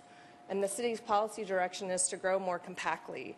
I did want to note that the 1/3 single family and 2/3 multifamily ratio of future housing is the same ratio that is included in the 2006 plan. That remains unchanged. The next assertion, there's been no change in the percentage of multifamily housing region-wide. We did look at the Washington State Office of Financial Management data, and we found that there is actually an increasing multifamily housing trend statewide, and you can see that here in this chart. Yes, those are percentages from 1990 to 2016. The next key issue is that the city is over-reliant on urban villages to accommodate growth. Actually, a lot of growth will occur in areas other than urban villages. And as you can see by the numbers on the screen, the 2036 forecast population, 35.4% of the new population is dedicated to urban villages. About 55% will be in other areas inside the city limits, and about 10% will be to the unincorporated urban growth area. And as noted in our plan, some urban villages have been successful, and this includes downtown Fairhaven and Barkley, and others have not yet taken off, but the city is doing quite a bit to help these areas succeed, including incentives and public infrastructure. 45% of all units constructed since 2006 have been built in our urban villages. Accessory dwelling units. Detached accessory dwelling units should not be allowed in single-family zones, and there's no inventory and lack of enforcement of existing rules. The policy direction in our draft plan is to conduct an inventory and identify areas appropriate for detached ADUs. An ADU ordinance update is to occur through a separate legislative and public process after the comp plan is adopted. And the city does have an inventory of legal ADUs. Illegal units are being identified through several means, and this includes the rental registration program and also through a forthcoming town gown program. It's important to note that the city can't cite property owners on the mere appearance of illegality. And the city also recently just hired an additional staff person to assist with enforcement, but they have not come on board yet. The next issue related to accessory dwelling units is that at least one of the units on the site should be owner-occupied if a property includes an ADU, detached or attached. And the comp plan policies, policy H9 and H10 specifically, do support this owner-occupancy rule. The next issue is policy H18, which is listed there. There were some assertions that this was a new policy that was recently added. It's actually been included in the draft plan since We first released it in January. The current draft is listed there. It was recently revised to reflect the city-specific group that refined the countywide recommendations. So what you see there are some examples of recommendations, and any of those that the city were to tackle would have to be vetted through separate legislative and public processes. Those decisions aren't being made through this plan. Yes.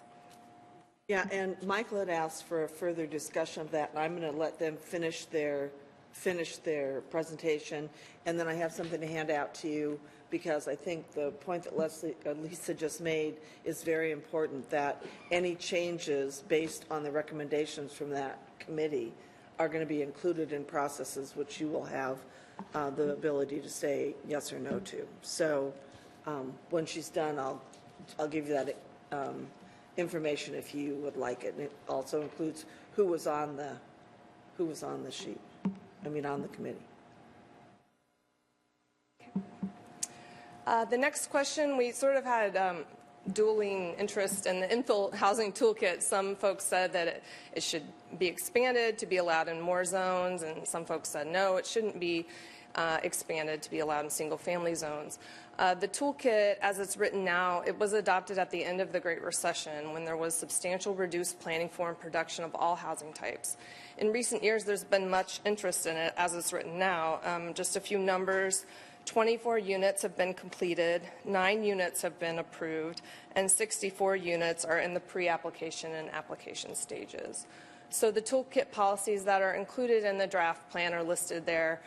They're just summarized. That's not the exact language, but policy H4 talks about implementing it as currently written, and LU10 talks about it as being a means to achieve a healthy mix of housing in our community. The next issue is inclusionary zoning. What is it? And is policy H20 that talks about inclusionary zoning, and is that new? Inclusionary zoning requires inclusion of a certain percentage of low and moderate income units within large development projects. An additional study would be needed to determine if it's appropriate for Bellingham, as well as additional public and legislative processes. And policy H20 was recommended for removal by the Planning Commission, but City Council, you preliminary voted to reinstate it. So no, it wasn't new, and it was actually included in the 2006 plan as well. Housing densities. There was a request to rezone RS20 areas, upzone them to RS10. So no upzones are proposed with this comp plan update. Projected growth can be accommodated with current zoning and with our current boundaries. Rezones at this point in the process would require extensive time, probably about 12 to 18 months, and it would include reopening our SEPA process, expanded scoping, and public comment. Additional public hearings would also be likely required. So there is some policy support in the plan for reviewing our minimum densities and increasing densities in multifamily zones, and those two policies are listed there.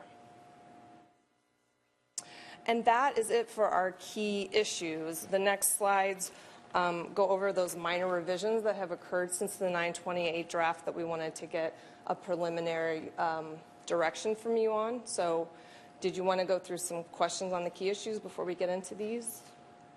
Or do you just want to proceed? Okay. So there were some staff changes to the capital facilities chapter and updated. Okay. Go ahead. Okay. Updated CIP that's consistent with the proposed biennial city budget, and that's included in attachment 2 of your packet for today. So any questions or feedback on that? Councilmember Lillquist. Well, I have actually several things I want to ask about that thing, but I kind of want to talk about the previous items first. So I can give you feedback, or I can ask questions about this, but then we'll have to go back to the other part. So do you want to do all the questions at the end? Short and simple on this. We just, for the first time, saw a large spreadsheet with projects and dates. Are we adopting, approving that spreadsheet with the comp plan? If so, we haven't discussed it at all. If I might respond, just a clarification, we did provide that to you previously. It was the meeting at the same time we went out with the draft. We said this will be added. It just couldn't fit in the draft. As an example, with the park staff and with the Chuckanut Community Forest Park District, whatever it's called, there's been a commitment and discussion about master planning relatively soon after acquisition, but that table puts it off like 5 more years. So there's a lot of like important decisions buried in that table that haven't been discussed. Right, and as you recall from the CFP, we have a description that the 6-year plan is met, and that one has been long provided to you. It just is some minor cleanup to track better.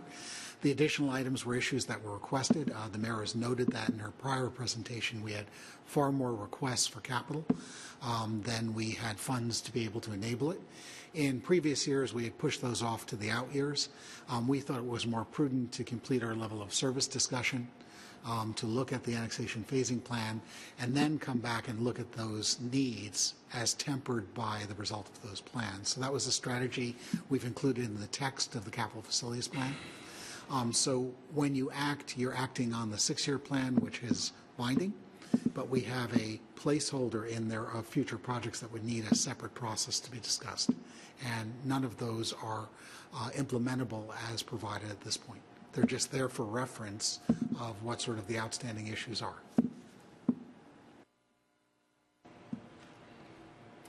Okay.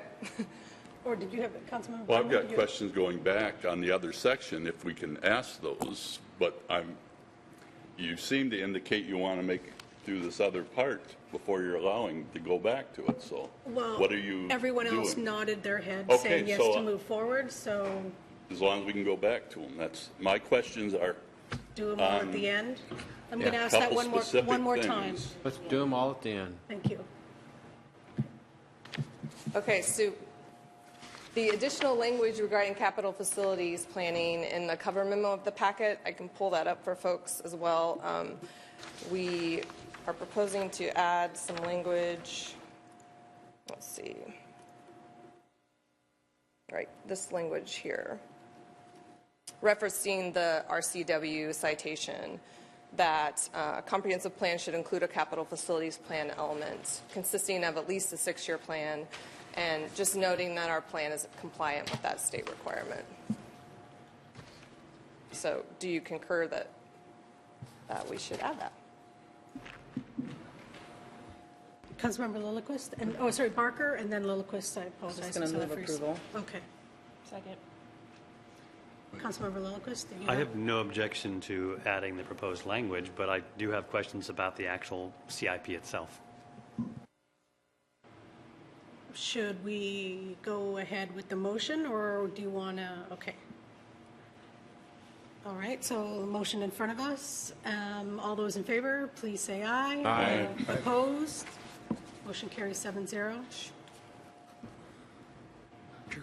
President, if I could, we do want to go through all of those questions. I'll make note of this issue as well as council and others. When we complete these minor revisions, which are more of a housekeeping matter, we've introduced them before to you. Let's go back and we'll just tackle them one after another till we're done. Okay. Thank you. Okay, the next one is a staff change to the economic development chapter supporting Galbraith Mountain Trails, and this supports continued discussions on how to preserve this as a regional destination. Move approval of the Galbraith language. Any discussion? Okay, so we have a motion in front of us to approve the economic development chapter. New additions. All those in favor, please say aye. Aye. Aye. Opposed?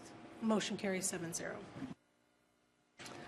The next change would be a change requested by Council on October 10th to the Capital Facilities chapter, and this supports ongoing discussions with the Police Department regarding staffing levels. So the draft language says, strive to achieve adequate police patrol staffing levels to meet the goal of an even split of proactive and reactive time per hour. Councilmember Lillquist and Hamel. I move to approve the new policy for the capital facilities chapter. Second. Discussion? Just quick clarifying question. This is the language coming from Chief Cook or BPD? Okay. Yes, we did. We consulted with Chief Cook on this language, and he's okay with it. Thank you, Lisa. So we have a motion in front of us to approve the capital facilities chapter with updated information from Chief Cook. All those in favor, please say aye. Aye. Opposed? Motion carries 7-0. And then the changes to the pro plan comments 75 through 94 in the tracker, you actually already preliminary approved those, so we don't need to do that. But I just wanted to point out that those are changes that weren't included in the September 28th draft. So there are two changes to the land use chapter that are included in the draft, but you haven't voted on yet. And so policy LU10, Planning Commission had voted to remove the term inclusionary zoning, as you'll recall, from this policy in the land use chapter and also the policy in the housing chapter. So you voted to reinstate the inclusionary zoning in the housing chapter. We think it should also be reinstated here for consistency. So that is why we're proposing it here as well. Move approval. Second. Any discussion? Okay, so we have a motion in front of us to approve the changes to the land use chapter. All those in favor, please say aye. Aye. Opposed? Motion carries 7-0. And then policy LU27 states allow nonprofit homeless shelters outright in industrial zones and conditionally in commercial zones. This is a policy needed to support ongoing discussions regarding homeless shelters in our community. Move approval of the homeless shelter language. Discussion? Did you have a discussion, April? Does this automatically, this will be included now in all industrial and conditionally in commercial, or is this just prefacing for future conversation? Prefacing for future conversations. Right. This would not implement it in zoning. We'd have to amend zoning subsequently to implement it. Okay. So motion in front of us to update the policy LU27. All those in favor, please say aye. Aye. Sorry, Michael, did you want to? I had a question. Okay. By adopting this policy language, would we still have flexibility to perhaps not allow it outright, but allow it with certain conditions, or allow it in certain places but not others? I'm not so sure. It's great to have them everywhere outright, but it's probably a good idea in many places. So by adopting this policy language, does it preclude those nuances being added later on? No, it would not. You'd be able to look site-specifically, be able to come up with additional standards, because we'll be looking at zoning. You'd say, how is this implemented? We track it down. What it does do is it provides memorializes the intent to find a location, and then we can clarify it more fully when we deal with zoning. So where I'm coming from is I like the idea of us opening up more possibilities for siting of homeless shelters. They're difficult to site. We need to open up more possibilities. But what I don't want is that we start shunting off important housing needs in our least preferred areas. If that's what this becomes, then I wouldn't support that. And I want to make sure when the final legislation, the final zoning rules come forward, that that isn't where it's headed. So that's why I wanted to ask about this. Yeah. As a matter of course, clearly proposing outright in industrial zones wouldn't deal with housing impacts per se. Conditional is to deal exactly with those kind of issues. And we'll talk about what needs to be reviewed when we bring forward an ordinance to implement. Okay, so the motion in front of us is to approve policy LU27. All those in favor, please say aye. Aye. Aye. Opposed? Motion carries 7-0.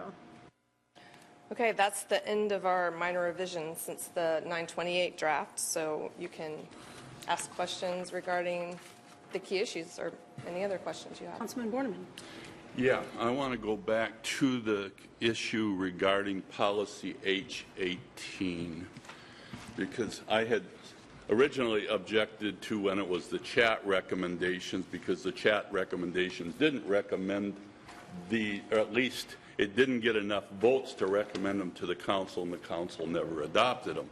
I was gone the day when so the name was changed to another policy that was never brought back to the council for discussion about whether we accept those recommendations that are listed here. The previous council and this council have never had a discussion about whether we were willing to allow the detached ADUs or cottage housing in single-family zoning. And so, I mean, just saying this group said these things in a report, but the council never acted on that, never adopted it. So I firmly believe this does not belong in the comp plan.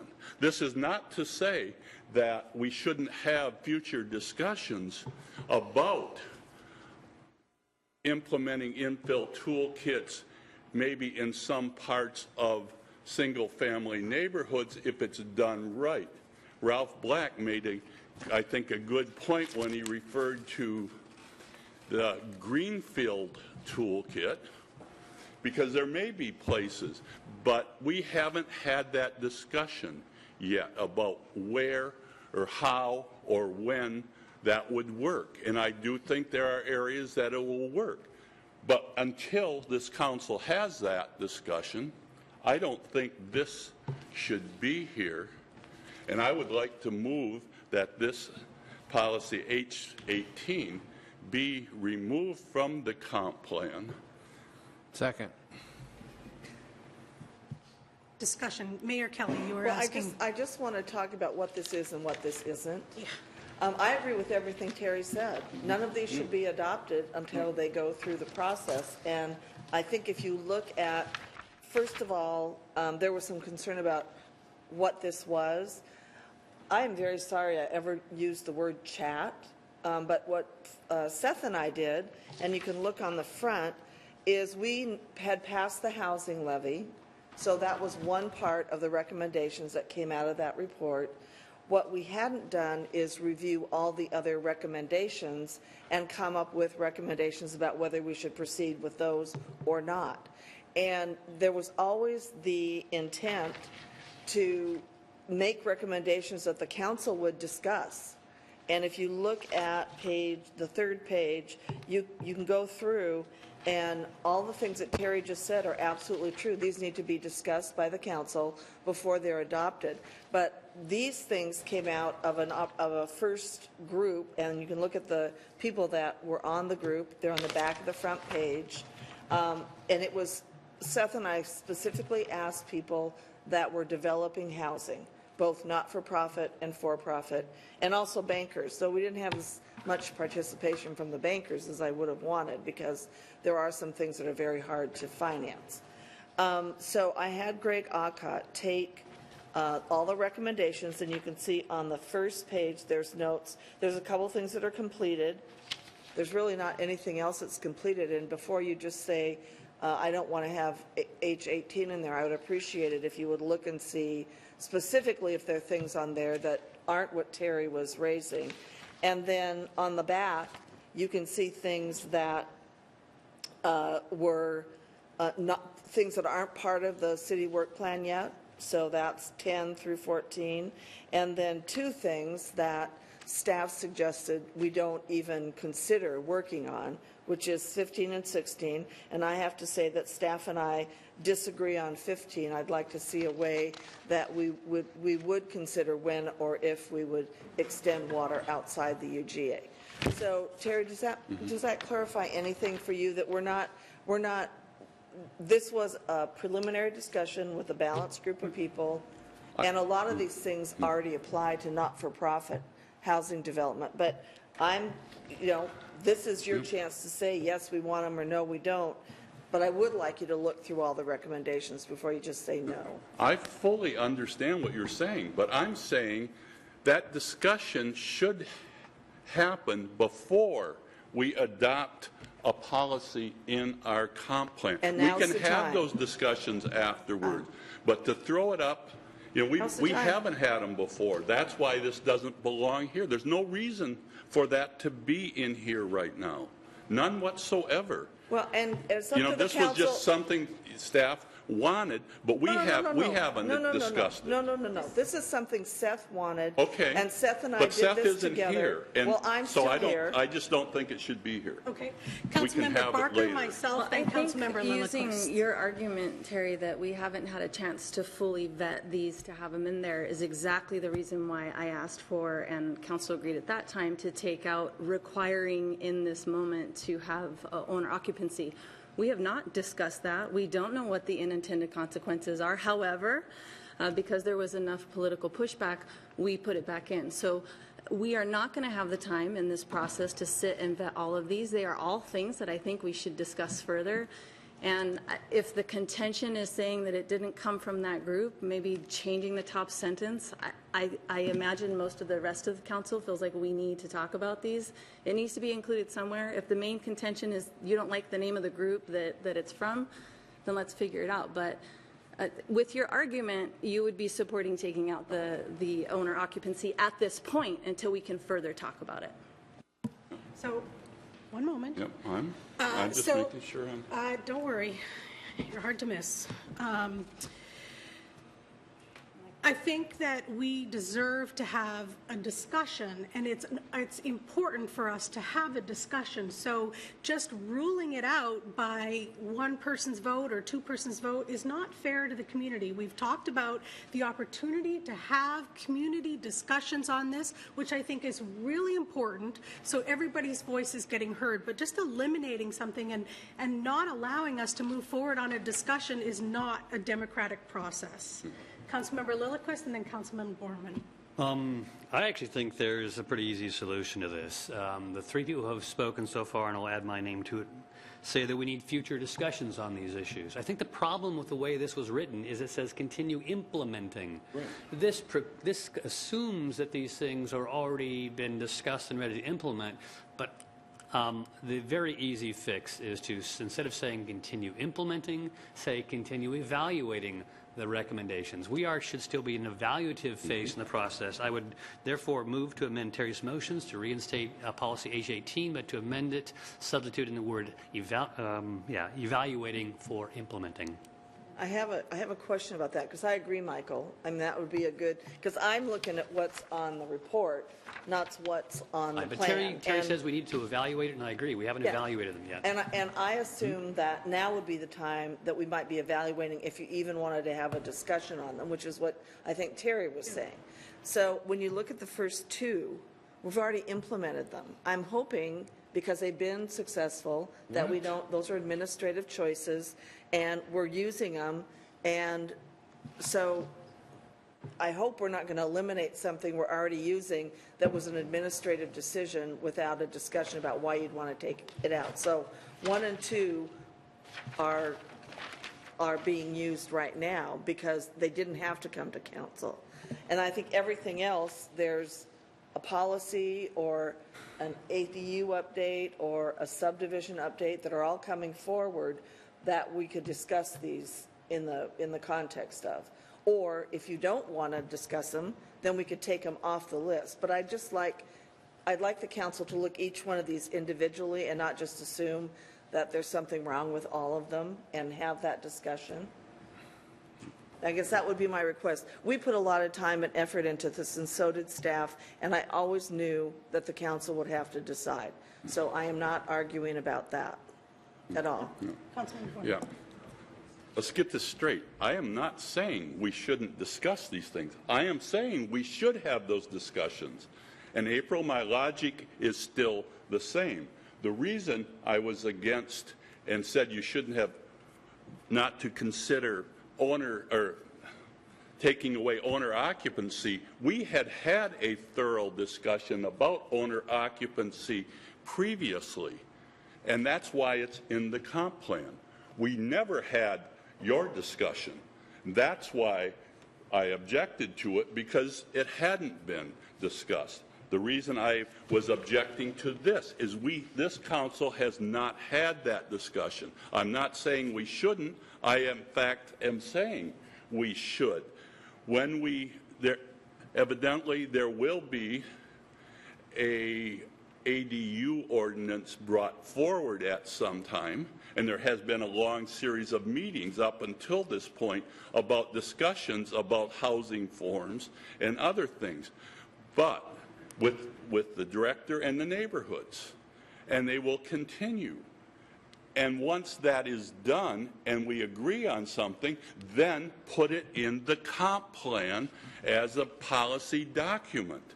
Once the council makes that decision, we don't put them in and say, yes, we want these before we have that discussion. Well, that's all I'm saying. Terry, we haven't had that discussion, so why would you put those examples in here? There's nothing here. I think the word implement probably was not the best word to use because we want to Yeah. have discussion. So I appreciate Michael That's great. constructively looking at what we can do so that staff has the direction to look at these. If there's anything on this list that the council does not want the staff to look at, now would be the time to tell us. Point of order. So, yes. Could you please restate the amendment before us? I will do that. Okay, so we have a motion for amendment before us to change the wording in policy H18 to, instead of say continue implementing, to say continue exploring. Is that what? No, evaluating. I'm sorry, evaluating the recommendations of the city's community. That is the amended motion in front of us. Is there a second? A second. Okay. Councilman Knudsen and then Murphy. Sorry. You know, we're proving up here, as far as I'm concerned, I'm going to be very sincere about this, is why this should be removed is the angst that it's caused. This has held up and caused the most angst I have ever seen since I've been on here in 23 years. We've talked about this many, many years ago. And we're going now, and we're hearing all this talk about having a discussion. Okay, we're going to have a discussion next year. But if this stays in the plan, and whether it's reworded or not, to me, this has caused a lot of angst. And I've never voted against the budget since I've been up here. I've never voted against the comp plan amendments or comp plan reviews. But I firmly believe we just need to take this out and move on and start to heal this community. And I'm not taking sides here, believe me. I'm just saying, for the betterment of this community, for the discussions going forward, just eliminate this and let us move on and start doing what we say we're going to do. If we're going to have a talk about it next year, let's talk about it and bring everybody involved. You're not going to get by. I know. Well, I know. But the angst has been about ADUs and that kind of thing. There are other things in these recommendations that don't have anything to do with that. Well, that's the only reason I'm asking people to at least take the time and give the process the respect to go through and say which ones, I don't want an ADU one in there, I don't want whatever in there. That's fine with me. all I'm saying is the whole thing has been tainted. Whether, and that's all I'm saying. I'm saying if we don't do this, if we don't get this out of here, we're going to have a lot more Okay, problems. then that's fine. That's all I'm saying. Councilmember Murphy. I'd like to take a bigger picture perspective on this. We have an affordable housing crisis in our community. It is that simple. And these people were brought together because the housing levy that we approved, we weren't getting new units of affordable housing built. And that's a major concern to me. Because we had definitely people improving existing facilities, but there were no new units being built. That's why this group was brought together in this way to try to figure out how we could get more affordable housing units and exploring all kinds of affordable housing units.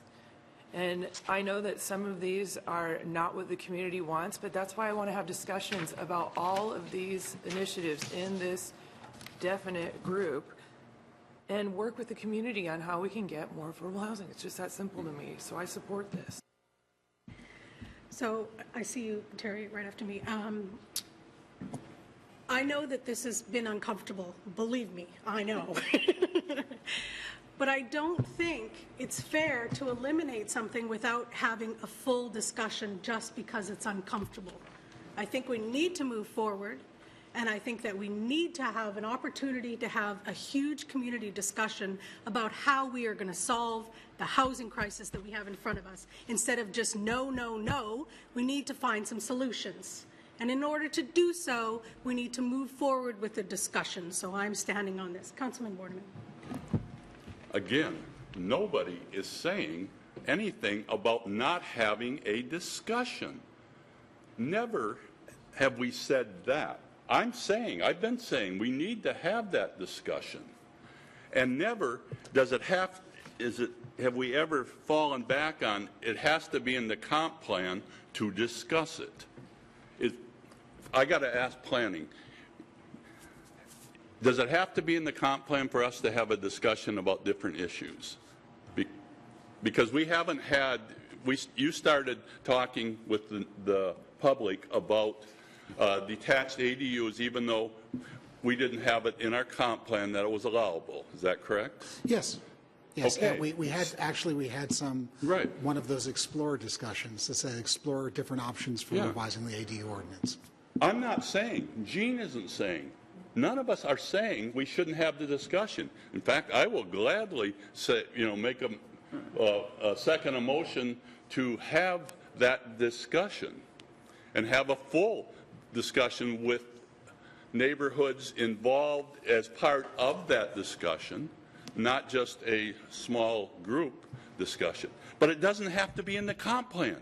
This one element has caused more angst than any other, as Gene has said.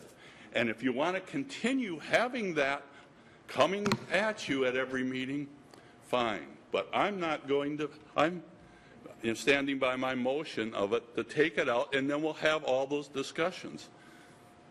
Councilman Barker and then Hamel. Well, for the community that's listening, I'm okay with having some contention. I think that we are a diverse group of people. I think that we have done a lot of the easy stuff here in Bellingham, and it's getting tough. And so bring it. We have to have it. We as a council have to have a positive way of talking about it, figuring out how to disagree and not making it personal. We're going to have these discussions. This is at the forefront.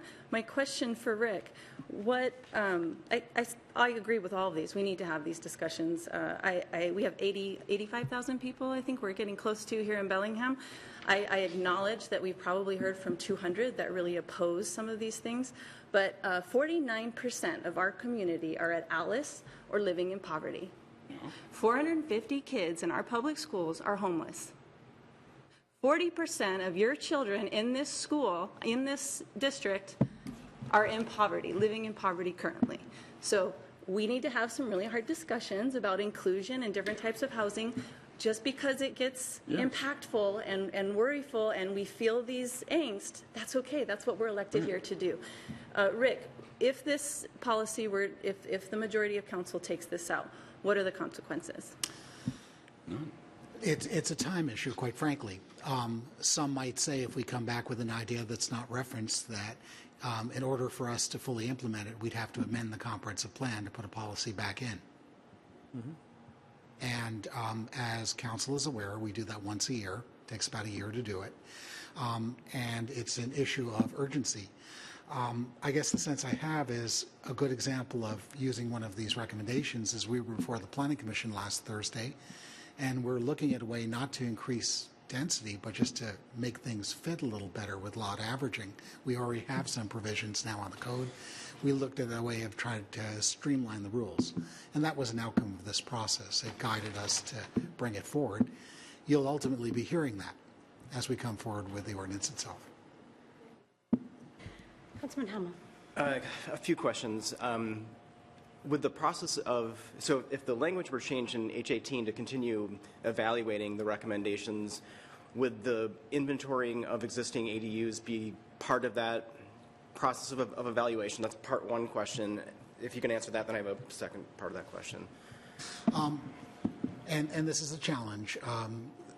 There are no illegal ADUs, they're just illegal units. And as we've talked about in this chamber about 3 weeks ago, one of our challenges is that we can't just act on the appearance of illegality. A good example of that was a community member sent an email to us complaining about an illegal duplex. That was the one that had the fire. You may have heard about that. And that the owner had a great deal to talk about. I think the owner could talk about the permit he received in 1965 to have a duplex. So from the appearance of it, the conclusion was immediately, it looks like a duplex, it must be illegal. The truth is, it was legally established and has a permit, a conditional use that runs with it. It is hard for us to do that elusive inventory. Nonetheless, we do believe that if we feel that there's multifamily in location, we have other means we're working on to try to identify our illegal units. I misspoke there. We have means of doing it. So, in essence, we can't really do an inventory. We can do enforcement, and that's what we intend to do. We hope to be back in front of this body within 45 days and talk about exactly how that's going to be implemented more fully. And we do have other policies that support that. Policy H9. Okay. Okay. Can I ask the second part of my question? Oh, go so ahead. I'm trying to understand historically from Terry and Gene, Could you go back to H18? How simply evaluating the recommendations of whatever group, the Community Solutions Work Group, or if it's chat, so simply having a conversation, not implementing, but just evaluating where the rub is specifically with Sure, that. that's an excellent question. When you look at the language, detached ADUs. There's a lot of people that don't want that. Small lot and cottage housing, you know, the whole thing. I mean, if you go back to page 7, Lisa, where you were, I don't know why we just can't use policy H9 and add another bullet that we will be discussing all other issues with ADUs and just move off of 18 and get it over with. That's my feeling, and I think we could do that very easily. You could put other language in there, and because we had a ton of talk about this 20-some years ago, and that's why I don't know, I've said enough. All I can say is we just need to move on, and the only way we're going to move on is move past this. I'm going to take over. Mayor Kelly. I'm perfectly fine. That's kind of what I was asking people to do, is to look through. I would just like to ask a question. So deferring of system demand charges has nothing to do with ADUs or anything else. We're already doing it. Can we include that in H9 or Sure. whatever? I mean, the things that we're already doing, Yeah. the deferred payment of impact fees for transportation and parks, we're already doing it. It's helping to make housing more affordable, but it wasn't in our comp plan. The multifamily tax exemption, the mitigation banking, which we did out in the North County site, we're already trying to implement that. So there's, Gene, I understand why you don't want to talk about ADUs or anything like that. That's fine. Talk about them separately. But there are a few things in here that we've already implemented that are actually working to make things work better. And I never knew when we were going to review some old recommendations in an old report that it was going to cause this kind of consternation. And I apologize for upsetting certain members of the council by actually asking to have a conversation. So I'm happy. If you want to make that motion, Jean, I think that would be great. Just take the things off that you don't want, but please leave the things on that have nothing to do with ADUs or subdivision plans or anything like that, so that we can continue to use the things that we're already using. Councilmember Lillquist. Thank you. I think the problem with striking H18 or trying to add bullet points to H9 is the fact that H9 is all about ADUs, whereas H18 should be about way more than ADUs. It's supposed to be. It is supposed to be. And I really do believe that the motion now is amended to have it be evaluating, does exactly what each of us is asking for, to continue discussion without committing to any of these actions. I think that in H18 there's a few things in there. I mean, incentives and impact fee reductions, these could be discussed. They may be discarded. I'd like us to approve the amended version and move on to other issues. Okay, we have a motion in front of us to amend policy H18, continue evaluating the recommendation of the city's Community Solutions Work Group and Affordable Housing. All those in favor, please say aye. Aye. Opposed? No. No. Motion carries 5-2. So the original motion in front of us is to remove H18. All those in favor, please say aye. Aye. Aye. Opposed? Nay. Nay. I'm confused about that second vote. Because That was the original amendment. right, but it's now amended. As amended. But as amended, it doesn't have the word remove. So my motion was to not remove it, but to amend it. So when you go back to the main motion, it's now voting on it as amended, which is to retain it, not to remove it. I don't believe Please, your Alan. original motion said anything about removal. I believe your original motion said continue evaluating. Terry's motion was to remove. The amendment that passed struck the removal part of it. Michael, it's going to be the same vote anyway, so there's no use arguing about it. You just asked if I wanted to remove it, and that motion was, that part was removed in by the amendment. You can't vote on it if that part isn't there anymore. Rick, you wanted to add some clarity? Since you're voting to direct staff to revise the draft, we can do it as a direction. As I understand it, you wish us to change the word specifically, and it's H20, isn't it? The one we've been H18 to evaluating, and we did approve that. From implementing to evaluating. And that was passed as an amended motion, so we've got direction there. Then the issue of whether to eliminate all of H18 came back, and it was majority said not to eliminate it. So coming before you for consideration, when you consider this finally, will be that change into H18. Is that clear? We have direction. Yes. And that's all we needed to make that work. So everybody's good? Everybody's good. Okay. Councilmember Lillquist. I'd like to bring up one of the other issues. It has to do with the questions about minimum densities. There was a suggestion to look at the single zoning 20 versus 20 units per acre, or what is it, 20,000 square feet? I can't remember. It's like the opposite. It's not density. ERS 20. Yeah. As staff points out, there are two policies that have to do with minimum density. Some of you may recall that on the downtown plan and the waterfront plan and Fairhaven plan, I also talked about minimum densities. It's an overlooked tool. I think we really need to look at underbuilding as sometimes a problem. It is way too late in the process for us to try to amend the comp plan right now, but I would move that we ask staff to bring forward the question of minimum density sometime in the next year. I want to bring this issue up for discussion, but I don't want to amend the comp plan. You restate that, Michael. Do we ask staff to bring forward the question of minimum densities in residential areas next year for policy discussion? Second. I'll second it. Any, Because I'm not against discussing. Council members, as you recall, we do have a device to take these and memorialize them. If there's a majority of the council that's interested, we'll put it on the running list, and it would be something we'd bring forward as time becomes available. Okay. So we have a motion which has been seconded to, in future, look at minimum density requirements in residential zones. All those in favor, please say aye. Aye. Opposed? Motion carries 7-0. Councilmember Lillquist. Yeah, again, this is something I'm not going to try to amend the comp plan for, but about 3 or 4 years ago, I believe the council directed a review of the infill toolkit. I think that work is still long overdue. As I said before it even passed, the problem is that the infill toolkit is one giant unit. You either move the whole infill toolkit into a zone or out of the zone. That's not really appropriate. I think we need to break the toolkit apart. So again, I'm not even making a motion on that. I think we have a standing request issued 4 years ago for a review of the infill toolkit, and I think we haven't quite had that yet. So that's not a motion? It's No, I just want to let staff know that that request is still pending. okay. Councilman Borneman.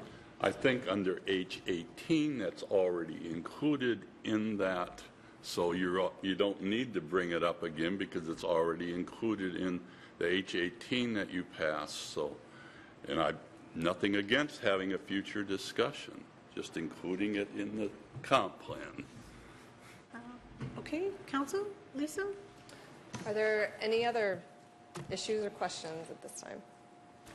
Councilmember Lillquist. Yeah, so can I ask again about the capital improvement plan? This is again, I brought up the Fairhaven master plan. What are we actually doing with regard to this? How I understand we need to have a CIP. I understand that we need to budget out for 6 years. I'm concerned that in approving this, and I didn't really review this in any thorough detail, that I'm actually giving direction to the administration about when projects should be done and what priority those projects are. And I'm not, for example, I really do believe that we are due to do the master planning for the Fairhaven, area much sooner than 2022. So this is essentially a placeholder for your budget discussions. So when you adopt the budget every year and you adopt a capital plan with that budget, that becomes the capital plan in our comp plan. Okay, well then I'm not worried because we can amend this year by year. Yeah. Thank you. Year by year. Okay, so with that, our next steps, are you ready to direct us to bring back an adopting ordinance on November 7th? Why not? Sure, how much more can we take, Lisa? I think If not, what more discussions would you that's like correct. to have Good comeback. on the 7th? I do have a couple of things. First, we are going to ask you, when you do take that vote on that ordinance, to attest that you have reviewed the complete record. That's all correspondence received to date from the public. You've listened to all testimony that was provided, and public testimony and public comment throughout the process itself, that you've reviewed the plan itself as amended. Should let you know what you'll likely be acting on will not be a brand new clean copy. That's too confusing for folks who wish to do it. It'll be the draft issued on September 28th, plus a sheet that will list all the other corrections. And then after it's done, we'll do all the pagination, fit everything in, make it so that it's aesthetically pleasing. We will also likely ask you, pagination, the paging, so that it tracks in the index and things like that. We'll also ask you for limited authority to correct Scrivener's errors, errors of grammar, as long as we don't change the content of the plan itself, and that means if we come across a typo, we can fix it as long as we don't change the meaning. So subsequent action would be to be able to have you attest on the record to that. Do we need to make a motion for this, Lisa? I don't think so. Okay. Just sort of a general Just a general consensus? Okay. consensus. Council members, anything else in regards to the comprehensive plan? A nap. What's that? A nap. A nap? Yes, our day is not over yet. Okay, thank you very much. Lisa, Rick, Greg, okay. thank you for that presentation and those updates.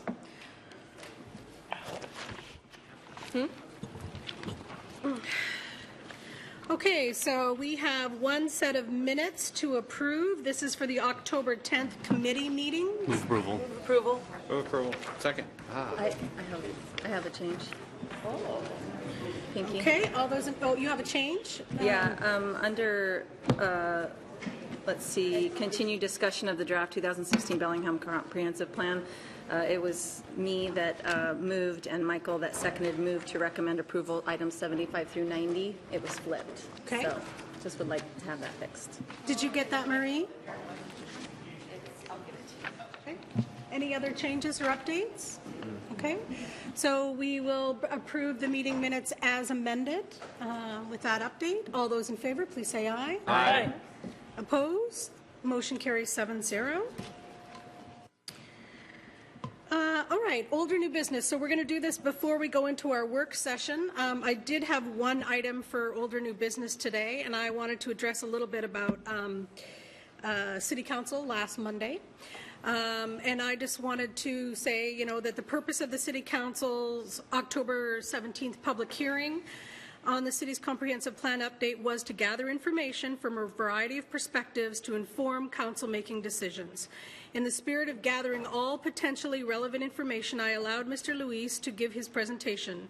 I also made sure that everyone else at the public hearing who wanted to testify and have the opportunity to do so.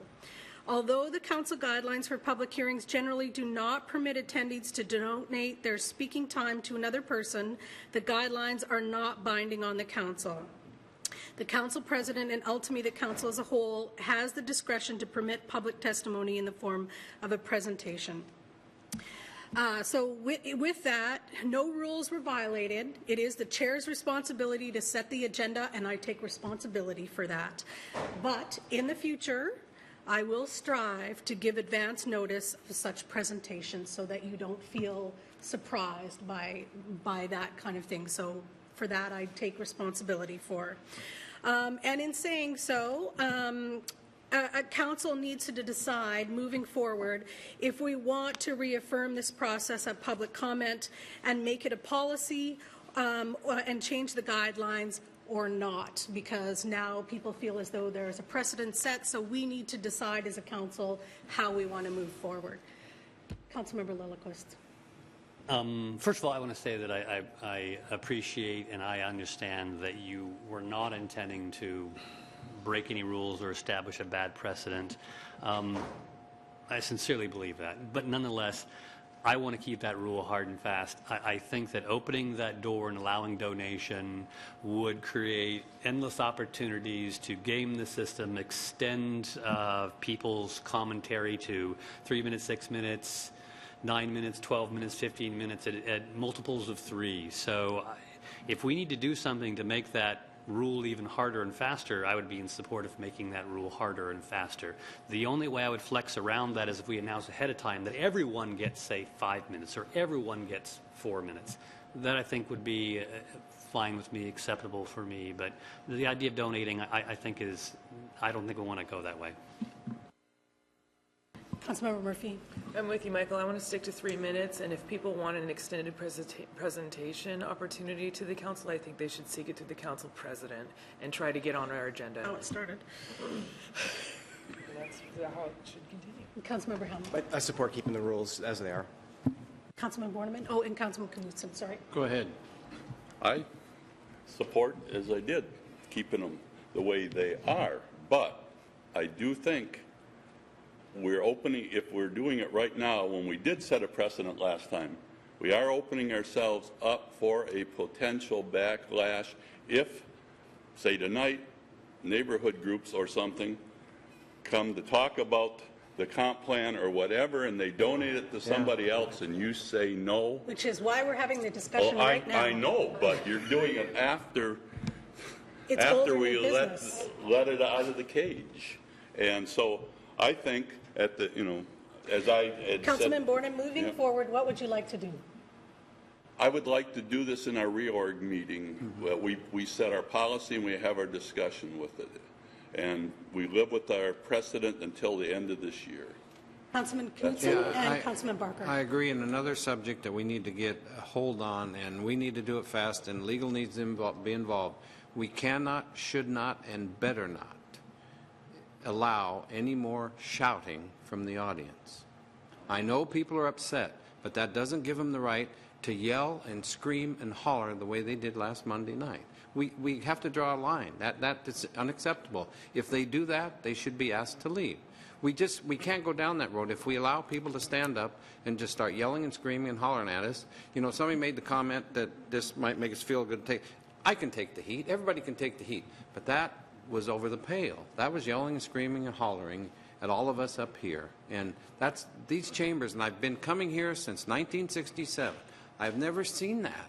Even during our darkest days, during the Pitt controversy and other things, we had people strap themselves in front of us and do that. But the yelling and screaming, we've got to make sure, no matter how bad we make people feel with our decisions, no matter how bad we may look up here or anything else, we just have to draw the line, and the yelling and screaming needs to stop. And we need to discuss that too, on how we can make that clear without getting people upset. That has to stop. Councilman Barker.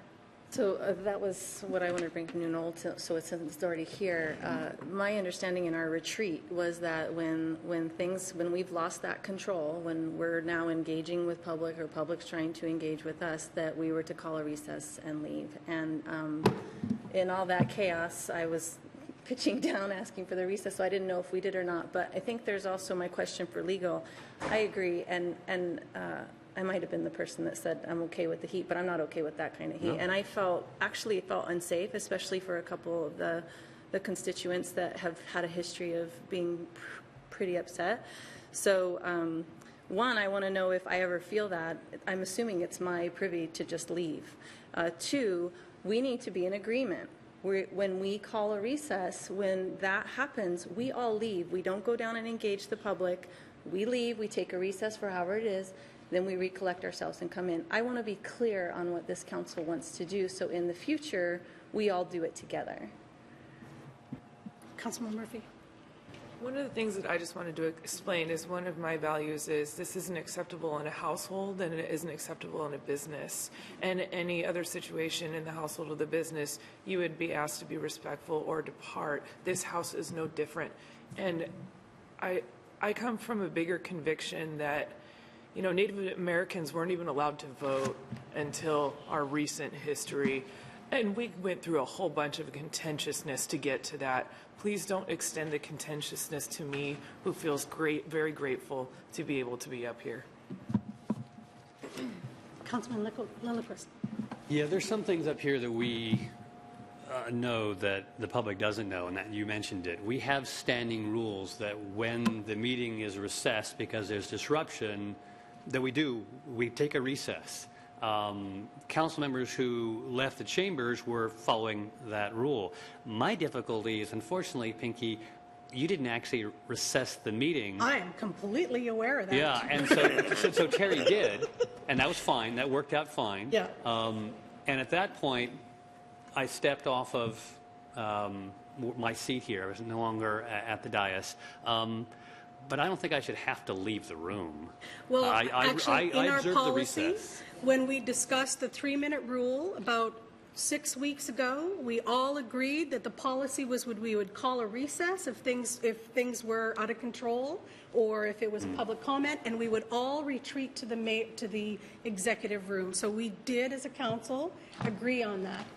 I did not call recess. I'm acknowledging that. I'm going to tell you that I felt completely threatened and unsafe. And I felt that from the audience, and I felt that up here. And for me, the only recourse that I had was to eliminate myself from the public and gain my composure so that I could come back here and continue things in an orderly fashion. I take responsibility for not calling recess, but I will tell you that I was feeling very threatened and very uncomfortable. And I apologize for not recessing, but I do not apologize for feeling unsafe and for taking care of my own safety.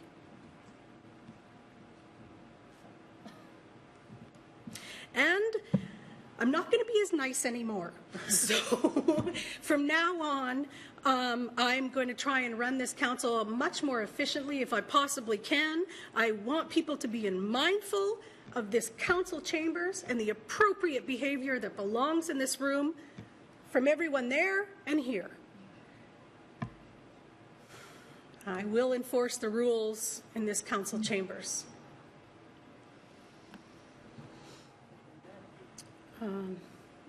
Anything else? Peter.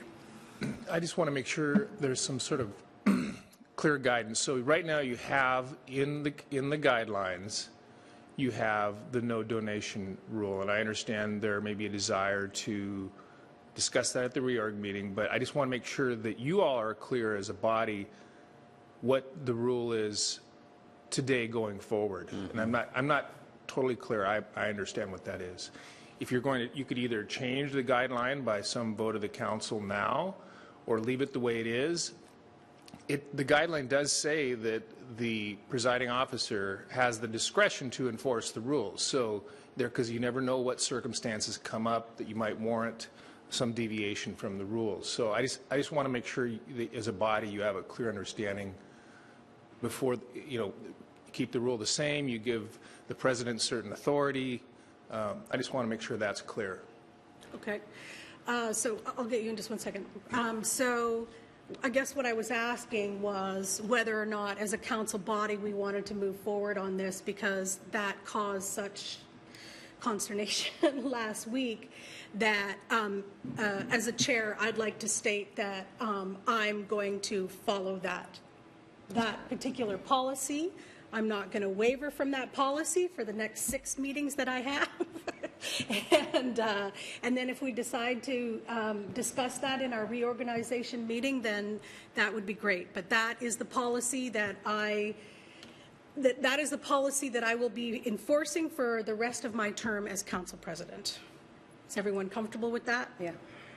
Councilmember Barker. So I just, Terry, you had said something that concerns me, that there is some effort from people to come and exercise this new idea. So if this does happen tonight, since we don't have time for those that are not watching, it is the same group of folk that incited that also did the 3 minutes. So if that happens this evening, where people are going to want to exert what they think is a new guideline, how are we going to handle that? Well, I would like to state at public comment exactly what I just stated to you here, that at the chair's discretion that this was done, and that I am going to follow those particular policy guidelines for until the end of my term for public comment. And if I call a recess, which I promise I will do, even if I'm that I will ensure that I don't walk out of the room without calling recess. Okay? Yep. So, Councilman Boardman. I just want to say, I didn't say there was something afoot. Last week, people in the audience said, okay, a precedent has been set. Now, we can do this, and we will be doing this. So I don't know if there's anything, all I know is they had said once it was done, if this is how we're going to do it, this is what we're going to do. So I've always been fine with sticking to our existing rules, and Okay. So I have unanimous agreement that we are all going to stand by this evening, and we are all on the same page. Thank you. Anything else for old and new business? Because we have a couple other things to take care of. Real quick. Saturday night, I'm on the Sister City board. They had a great gala at the tech school. The meal was absolutely fabulous. The wine was great too. But it was a great night, and we really somehow need to get more involved with them. They're doing a lot of work on our behalf. They're bringing so many people in and out here from all over the world. And I know years ago we had a lot more budget money where we could travel and all that kind of stuff, but we have to make sure not only to help the mayor out on this, because she does a lot of the official greetings when they come, but we need to be more involved as a council too. It was just a great night, and they showed so many slides and so many friendships. There's also people from sister cities there, so hopefully in next year we can beef that up a little bit, because they're really doing a lot of work for our city. Thank you, Jean. Anyone else? Okay, so we're going to continue Committee of the Whole. We have a work session on the 2017-18 biannual budget in the mayor's boardroom, and we also have one executive session. Executive session are closed to the public. There will be a report out in our regular meeting tonight. There's only one session, and it is a potential property acquisition. And we will be adjourning in the other room, so this will be the end of the day for us in the council chambers here. Thank you.